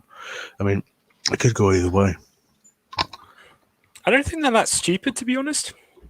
I think they notice these things. They're just people. I think it's a matter of time preference. I think they're more concerned about now than what they think is down the line. Start of Mr. Powell's speech is all about that. So, yeah. Well, I'm not one to. Sorry, carry on, Dave. I'm just never one to underestimate the incompetence of our gracious overlords. But no, I haven't fully made up my mind on the matter, to be honest. I just don't buy this idea that a government like Alexander Johnson's, which is a full-on globo-homo social liberal government for the most part, I just don't buy this idea that they're more stupid than we are when they have like scores of young interns doing stuff and looking at stuff. I just don't buy it. The incompetence argument to me is, maybe. I'm really dubious about that. I know that mentions Moldbug, Curtis Yarvin, he talks about that and he thinks that is what it is, but I don't find that very convincing. When you have scores of people looking at stuff, and when you get people like what's his name, the actual Conservative guy who was recently booted from the Conservative government. What's his name? I'm trying to remember his name now. He did some bad stuff during the lockdown, apparently, and went north to see his family because that was going to kill everyone. Yeah, Dominic Cummings, exactly. He got booted. He wasn't a real conservative. No. He was more of a conservative than Alexander Johnson by a million miles. Oh, definitely, yeah, but even that's not a conservative. I mean, look, I'm not going to argue with you on that one, Dave. No. I'll just take the most right-wing guy I can find in the Conservative Party and say, let's have him have more power. But instead, they booed him. Yeah, I mean, personally, I don't even think conservatism is a thing in the present day. I mean, there's too many different branches of it. But I mean, yeah, I suppose that's a decent viewpoint of the matter. Yeah, better him than nothing, wasn't it? Yeah.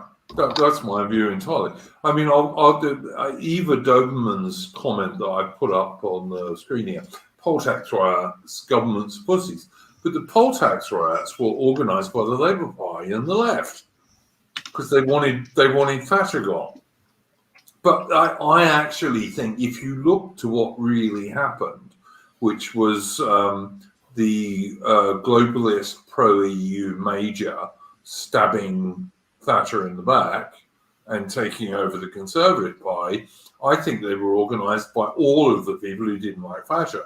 And the funny thing is that at that stage, very late in the day, Thatcher finally started to work out what the EU was really about.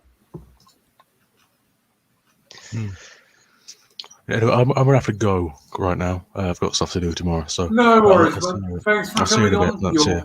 Go well, mate. Yeah. Go well, mate. Yeah. Sure, Adam, I don't know if you ever paid any attention to like when Thatcher was replaced by the vile scumbag major, but any ideas on that? No, I I don't really know enough about the internal politics of the party at the end of Thatcher. I know it was an absolute mess, but well, like the short version is that Thatcher, very late in the day, and she should have worked this out much earlier because she wasn't an idiot. She finally worked out the EU was about a European Union, which you kind of work out from the name, really. But that was what it was about. John Best, no, Thatcher wasn't terrible, and it wasn't all fair. Thatcher had some good stuff that she did. But Section 28, yeah. net negative immigration. Yeah, absolutely. I mean, she did some bad things as well, absolutely, but she did do some good things. But Major was basically the pro-EU candidate who stabbed Thatcher in the back and took her over. And everyone thought he was okay because he liked cricket. I mean, if you like cricket, you must be all right. And I used to love cricket. I don't even watch it anymore. But Edward Heath was also their pro-EU candidate. Oh, absolutely, he was. Yeah, and nothing to do with taking little boys on his yachts either, which he never did, according to the British police. Well, I mean, that's not actually what they said, though, was it? They said that if he was still alive, he might have been. Yeah, he might have been prosecuted. Yeah, absolutely. Which I mean, people always like to. Sorry, go on. No, carry on. Okay, all I was going to say is that I'm not a big fan of Major. I'm sorry, not Major. Heath or Thatcher. I think Heath is definitely a mile and a half worse than Thatcher, but I think both of them have basically destroyed the idea of old Toryism, and I think we're still suffering with those problems today. The idea of that Tories are about free markets and neoliberalism and things like the way Thatcher handled basically destroying manufacturing in this country, and I mean the unemployment figures, and I find it very, very hard in my head to justify what Thatcher did in the long term. I agree, Ozzy. You're quite right about the manufacturing, but my two biggest beefs with Thatcher were, I put this thing up from Cardamom. Robert Mugabe loved cricket as well. Thatcher basically handed Zimbabwe Rhodesia over to Mugabe, which was a total and complete disaster. And I know your family has some connection with that place. And the other thing she did was she handed she handed Hong Kong over to the Chinese Communist Party. Again, I wouldn't have done that either. But so they're the two biggest things I have against Thatcher. Well, I mean, to be fair on that one, I don't think she had much choice on the Hong Kong thing. I mean, we weren't going to tackle the Chinese. Well, we could have stuck a division in there, and China wouldn't have attacked. Because we always had a brigade there, and we could have just made that 3 times as many men, which we needed to do really, because we didn't need men in Germany anymore at that stage.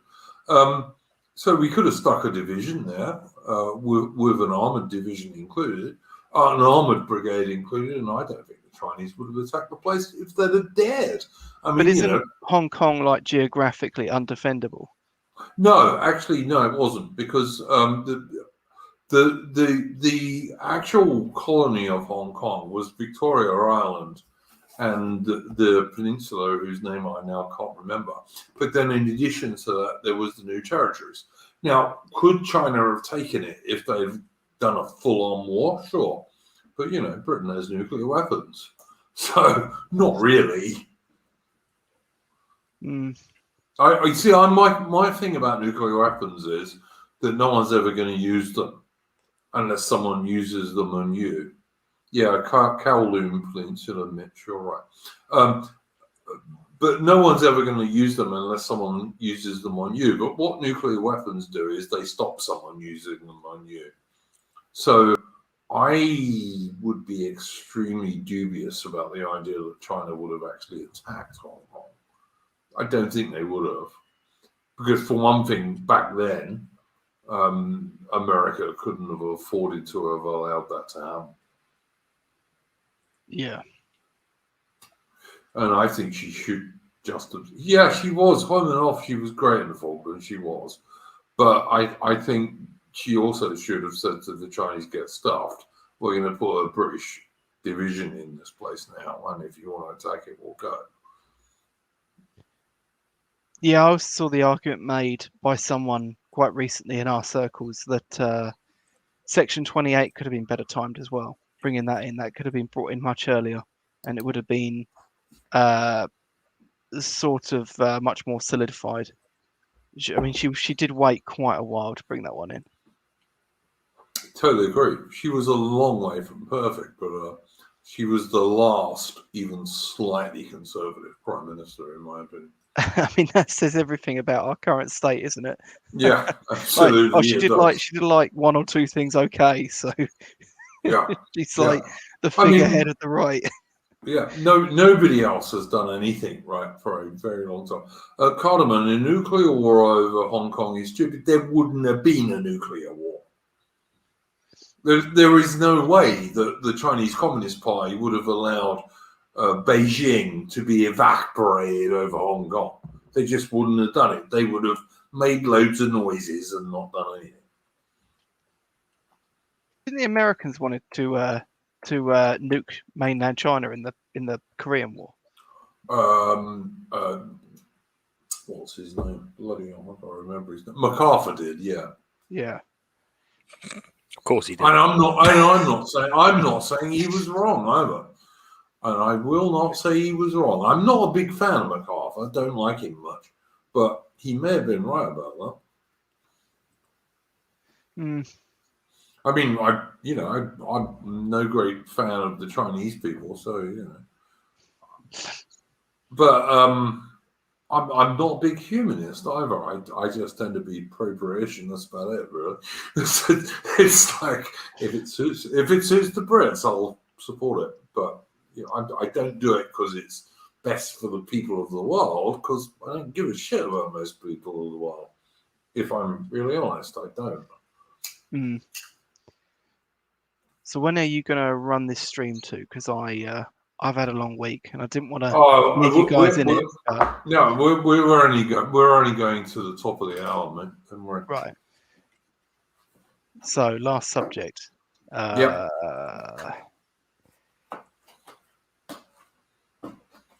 We talked about COVID. Yeah, we talked lightly about COVID. Well, we did, but I mean, look, I tell you what I think is going to happen. I think all of the Victoria, where I live now, has had 3 China virus deaths this year. We've had about 158 deaths on the roads, which never get mentioned. And it's a total dystopian police state. Like Victoria now is this kind of it's actually a far worse police state than East Germany was in about 1965. But apparently it's completely acceptable. And I reckon all of this shit is coming to you guys in the Northern Hemisphere as you go into your winter. Because like we're going into our spring down here now. And Lady of Shalott is entirely right. I mean, Victoria is a police state. Let me give you a few examples. In Victoria, police can go into a heavily pregnant woman's home and arrest her. They can go up to a group of 5 or 6 little 12-year-old schoolgirls who are not wearing masks, and they pepper spray them all of them, and then manhandle them. 12-year-old little girls. They can fire plastic bullets at protesters who are protesting against lockdowns. They can smash down the door of an Australian military veteran, smash his door down and arrest him because he said he might go on a protest. They can shoot healthy dogs, including puppies, who are rescue dogs who had been found homes merely to stop the people going there to collect them. I'm supposed to not leave my home without wearing a mask. I never wear one, but I'm supposed to every time I go outside, even on my own. I'm not supposed to go more than. Have you ever actually been confronted about that? Yeah, a couple of times, and I just by like members of the public, or yeah, public, and occasionally like mall cops and people like this, and I just turn around and say, "I'm exempt, mate," which I am, but I mean, leave it aside. But I'm supposed to wear a mask every time I go outside my home, even like in the open air on my own, which is entirely ridiculous. I'm not allowed to go more than 5 kilometers from where I live. I'm only allowed out for 1 hour a day. And there is a curfew from 9 o'clock at night until 5 o'clock in the morning every day. Like as I say, the virus only comes out after dark, I suppose. Yeah, everybody knows, the China virus flies around like a bat at night. But this is where I live. No, COVID. Sorry. Yeah, I'm really exactly. I'm really sorry. But guys, it's funny, but it's not, because it is worse than communist East Germany in about 1965. But this is apparently all right. And I guarantee you guys that this stuff is coming to the Northern Hemisphere in your winter. And Boris Johnson even said so yesterday. Yeah. It's kind of funny, though, because we never really had that much of a lockdown. I mean, I got shit because I said that I actually kind of enjoyed it. But I was kind of pointing out that it's kind of hard for people to get behind lockdown protests when over here most people's experience of it is just getting paid to sit at home. And yeah, I'll say this, Simon. Where I live in Victoria, and I moved out of the centre of Melbourne, but unfortunately I wasn't able to move out as far as I would have liked to. If you go in, even my local row of shops have got like three shops out of about 12 that are up for lease or sale. And if I go into Frankston, which is the closest town to me, even the ultra modern, enormous shopping centre there has got store after store after store, which is closed down. There's been an enormous number of small businesses that have closed. And of course, every small business that closes makes people more dependent on the government and on big business, and big business loves the lockdowns.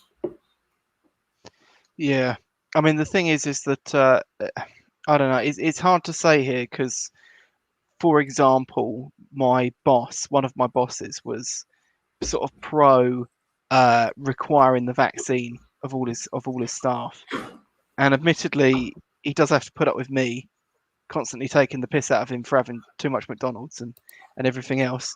But he's kind of softened on that a lot, and he's now actually very hypercritical of all the COVID stuff in the media. But I kind of also have this worry that as soon as the sort of the state apparatus fires back up, he'll be back in line again. Yeah.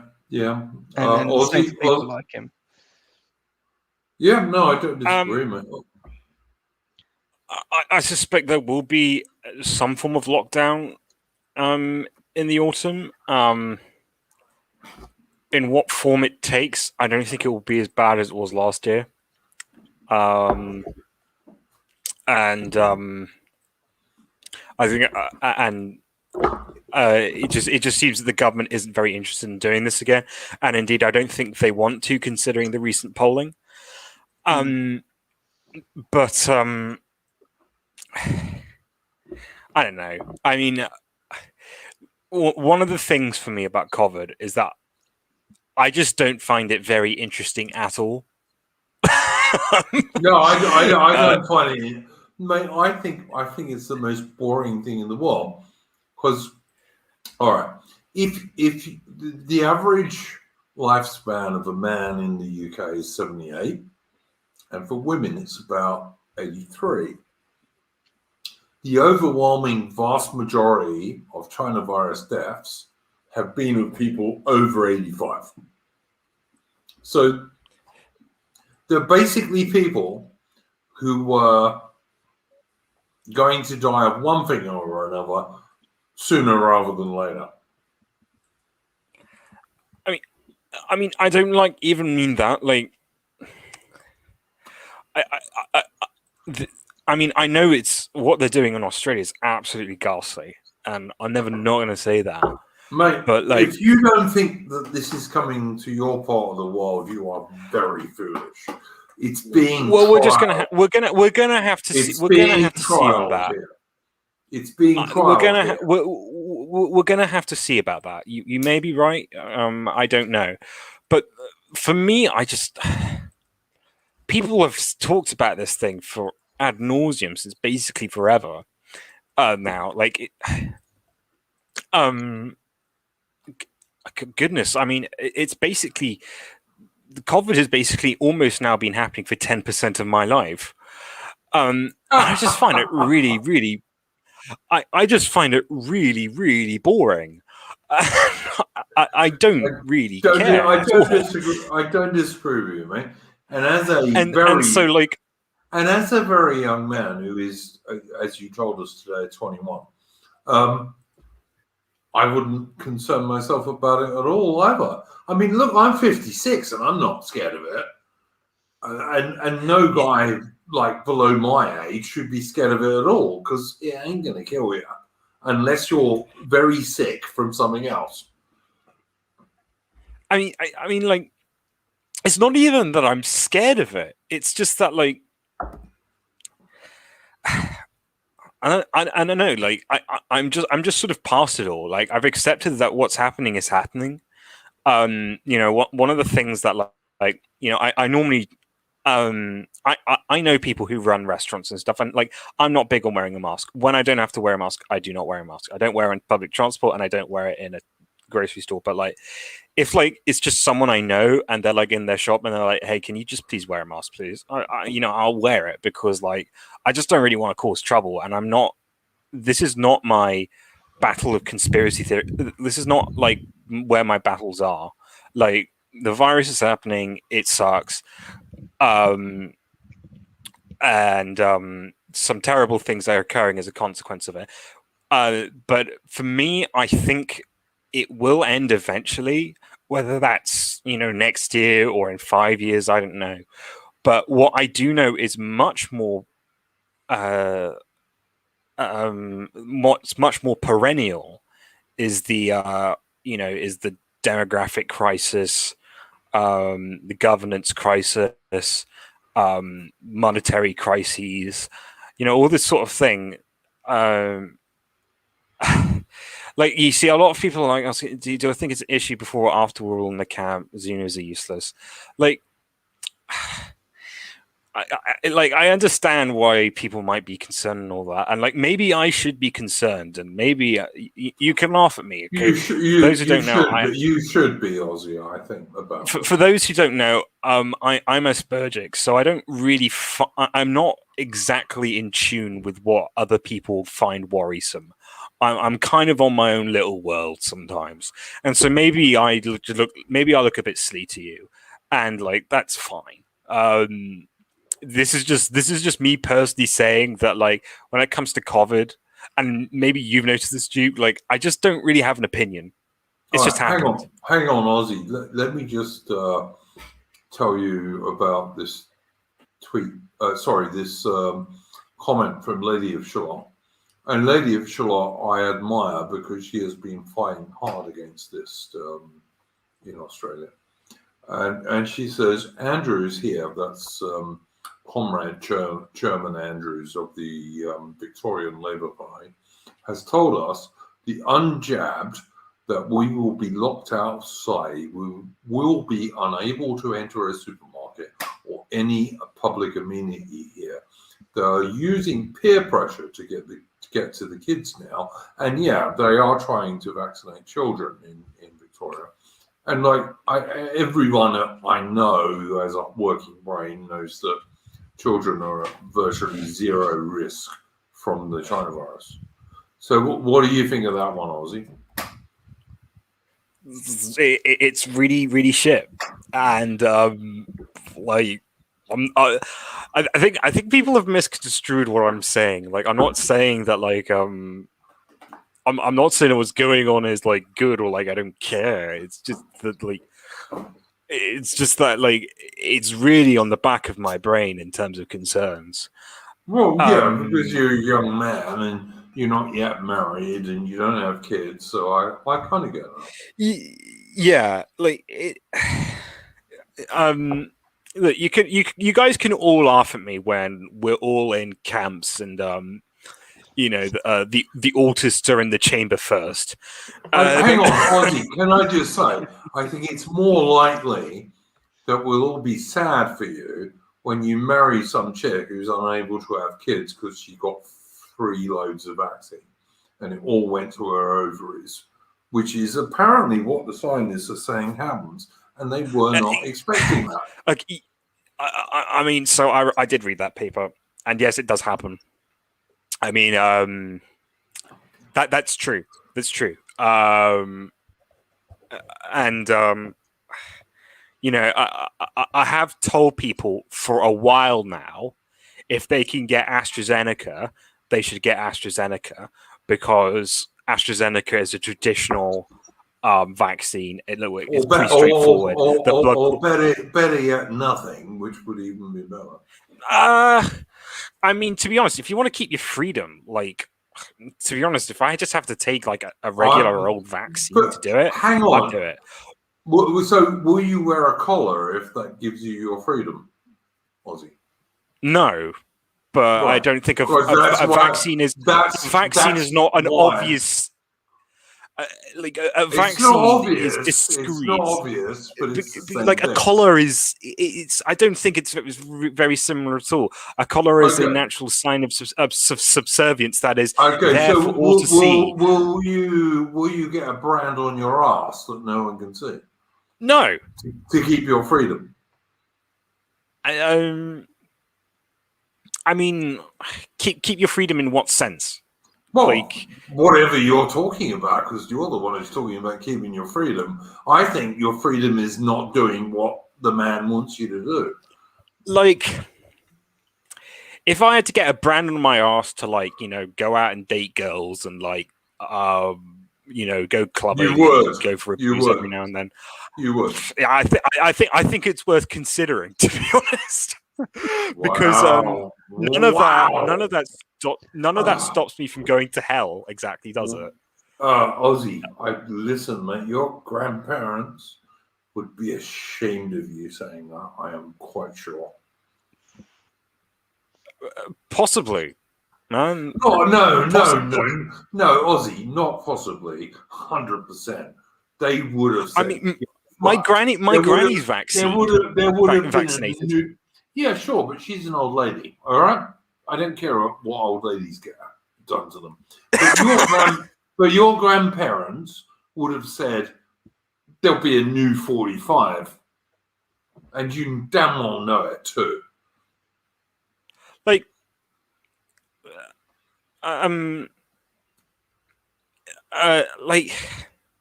know. I haven't really thought through this. No, you haven't, obviously, because you wouldn't have said what you said otherwise.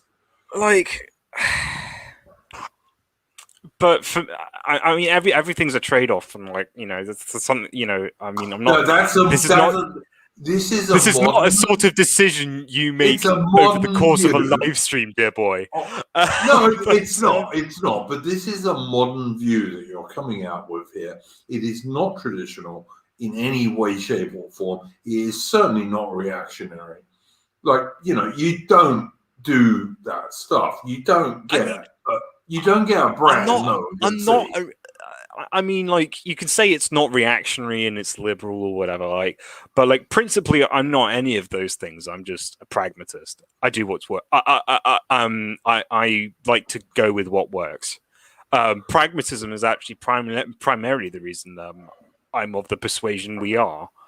Well, I'm not a pragmatist. I'm sorry. I like. Yeah. There are great things about Britain that we cannot abandon. And one of them is fucking freedom.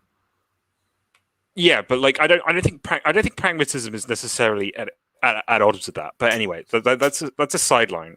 I mean, I feel like I've been sort of I've been guided down the garden path on this, because my original thing was basically just to say that, like,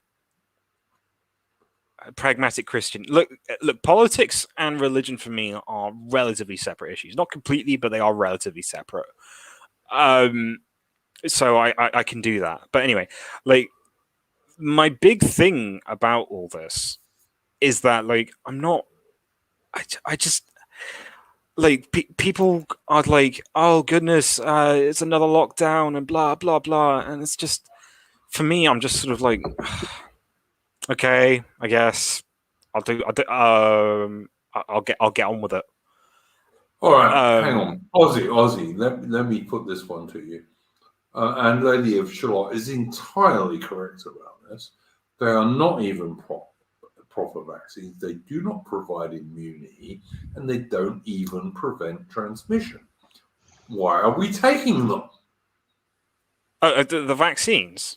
Look, we've been through this ad nauseum about, like, why are we taking? Okay, so see, I've told this story before. I've told this story before. But you're going to talk about your old relatives, aren't you? No, I'm going to talk about the fact that, you know, I contracted typhoid once, and the vaccine stopped me from dying. Now, of course, COVID is not going to kill me ever. No. But the idea is that it just reduces fatality, and, like, I really don't know, because I haven't looked at the numbers, because frankly, I really do not care at all about this. Like, it's just boring to me. All right. So if you're not interested, maybe no point in asking you about it. But, like, I am not an anti-vaxxer at all. I had my son have all the normal vaccines that you give little kids. Okay, I had them myself. And in the military, I got, I don't know how many vaccines, because I was in the arsehole of Africa and all the rest of it. So I'm not an anti-vaxxer. I'm just an anti-vaccine that's never really been properly tested and that does not work. Like, a vaccine that does not give you immunity and doesn't even stop you giving it to someone else is not a vaccine. And then you see that, unlike what the science, in inverted commas, said, it doesn't stay in your arm, it goes into your bone marrow, and in girls and women, it goes into their ovaries.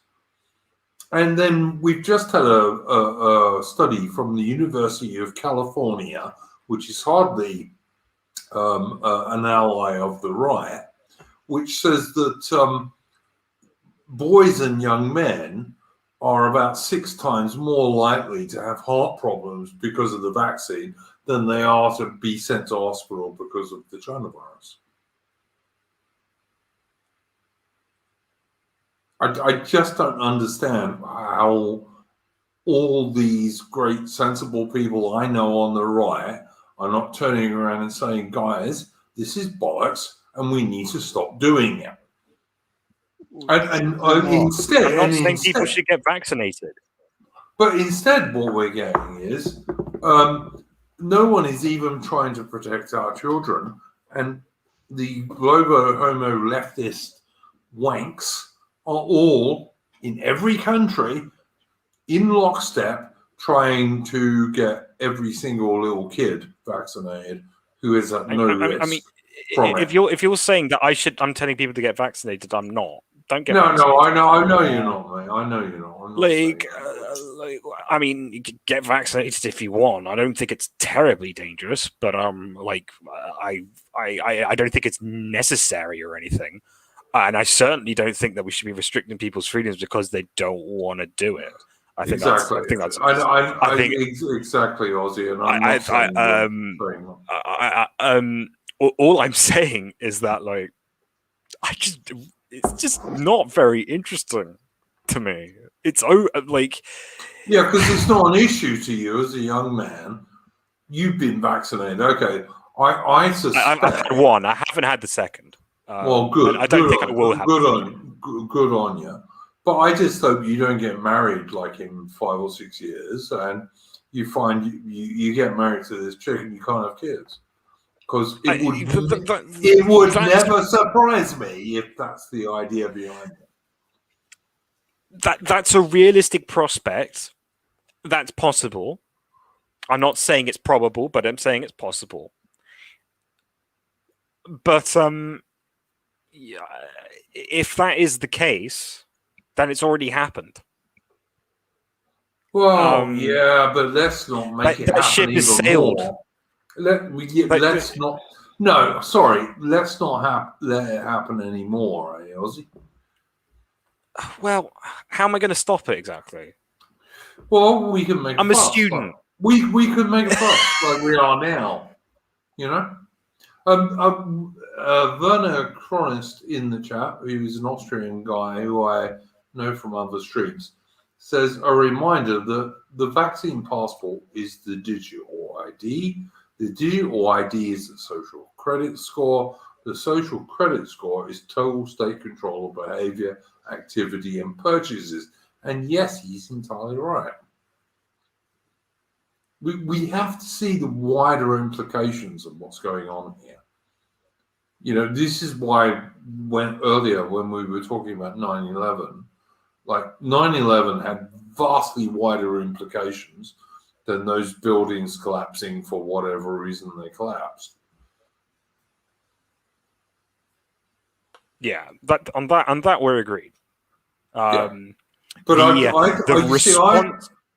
I just think, Ozzy, in 20 years, we're going to look back on this China virus shit and we're going to think that's just as big a deal, maybe even a much bigger deal than the 9/11 stuff.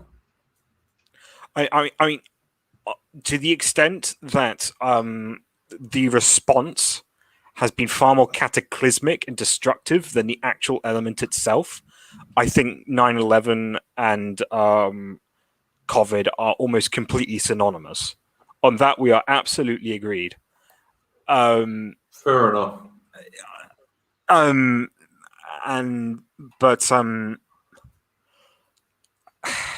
Like, what I would say though is that one, in the recent scope of things, I don't think we can do very much. I don't, you know, there's, and two, in the longer scope, I do think COVID will pass. I'm not saying it's going to pass immediately within the next year. I think it will pass because the next thing comes along. 5 years? I don't know. I'm not a futurologist. See, I don't see any reason it's going to pass. All right, let me ask you this, guys. All right, you are two intelligent chaps. All right, about 80% of British people have had one jab. Is that right? Yeah. Right. How then, if 80% of British people have had one jab and the jabs are so effective, is the so-called latest whatever letter they've given it to China virus thing gonna destroy the NHS, which is all of the stories I've read over the last couple of days? Because apparently the virus doesn't work unless you get 86% of the population, because that's not a completely arbitrary number that someone hasn't just pulled out of their ass. Yeah, it's not a computer model. Then you're saying, I mean, it probably is a computer model, but that doesn't mean it's any good. Yeah, I mean, like if like society wasn't destroyed by the first wave of China virus, how is it going to be destroyed now when 80% of people have been vaccinated? I mean, and why is it important that everybody else gets vaccinated? Well, I mean, just like every virus of its type, every iteration of it will become more transmissible but less deadly. No, not always, but that's sort of like the general trend. That's kind of what I think, but that's not what the mainstream media are saying. They're saying, well, I mean, they don't actually say anything. But no, the BBC site today, and I looked at it just before the stream, before I was trying to like crazily get the stream to work at all. I looked at the BBC site, and the BBC site said that the latest variation of China virus is the perfect storm to destroy the NHS. Right, but they're not saying it's killing more people. Like they're very weaselly with their terms as always. Yeah, they so are. they just yeah. They'll they'll bring up cases rather than deaths, for example. And the other thing they do is they turn around and say that even on the Daily Telegraph, which back in the day used to be a conservative newspaper, I don't think it is anymore. But back in the day, the Telegraph used to be an actually conservative newspaper.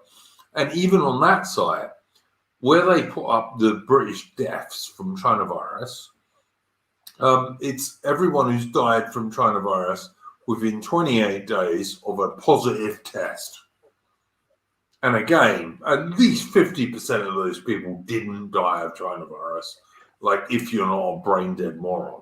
Well, I mean, my aunt's counted in that number because she got COVID when she was in the hospital, but she was dying of throat cancer anyway. So yeah, exactly right. Exactly, that's exactly what I'm talking about. All right, guys, we've gone on a bit longer than I intended. We'll probably do 4 minutes to the end of the end of the 2.5 hours. Anything else to say on this issue, Ozzy or Adam? Nah, I'm all done on coronavirus for the rest of my life, I think. Exactly. I wish that were true, guys. I really do. All right. Anything you two guys want to shill? Nah. I might be streaming next week. We'll see what happens. If not, just follow my Twitter. I'll let you guys know via Twitter if you want to follow me there. There's not much to be said for my Twitter. It's a humble wee channel, but yeah. Put it on the Discord, Ozzy. Yeah, I'll slap it in chat, but as well. All right. Well, I've got one thing to shill. I'll finally be doing my third stream with Colin Liddell of the Affirmative Right website later today. Colin Liddell was one of the original founders of the alt-right, and he left it when it went off at a Nazi angle, basically. And I've been trying to work out a stream with him. He's been traveling, so we are going to do that stream at 10 p.m. Australian time this evening. So if you can work out what time we are now, you can probably work out what time that will be in the UK and other nations.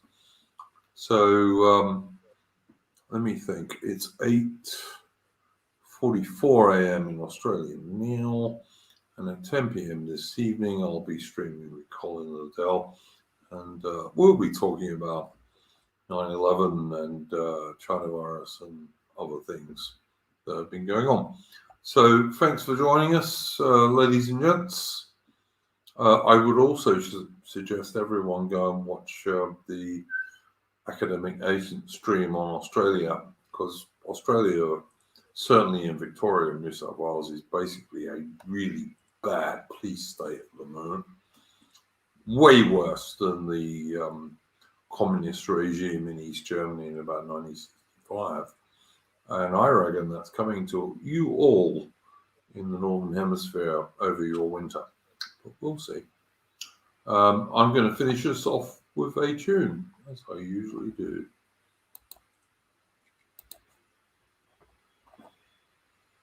Cheerio, fellas. No worries.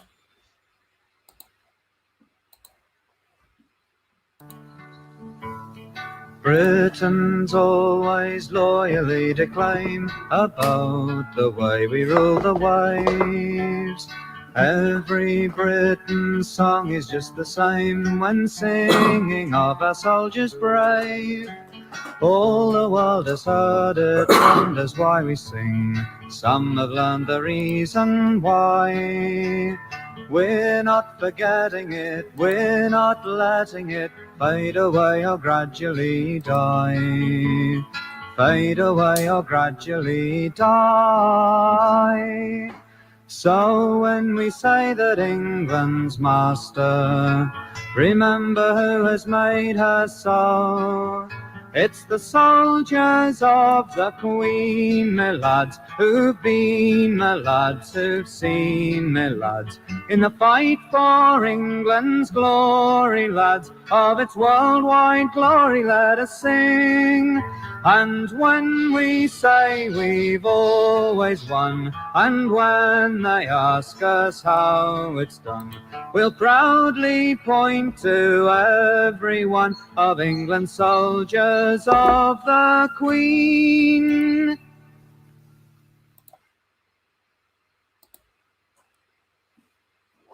Okay, chaps, that was Soldiers of the Queen, which was 2 Russian soldiers stabbing a guy from the Royal Artillery in the Crimean War. But never mind, Britain won the Crimean War. And we'll see you next week for Splendid Isolation, number 40. But later on today, at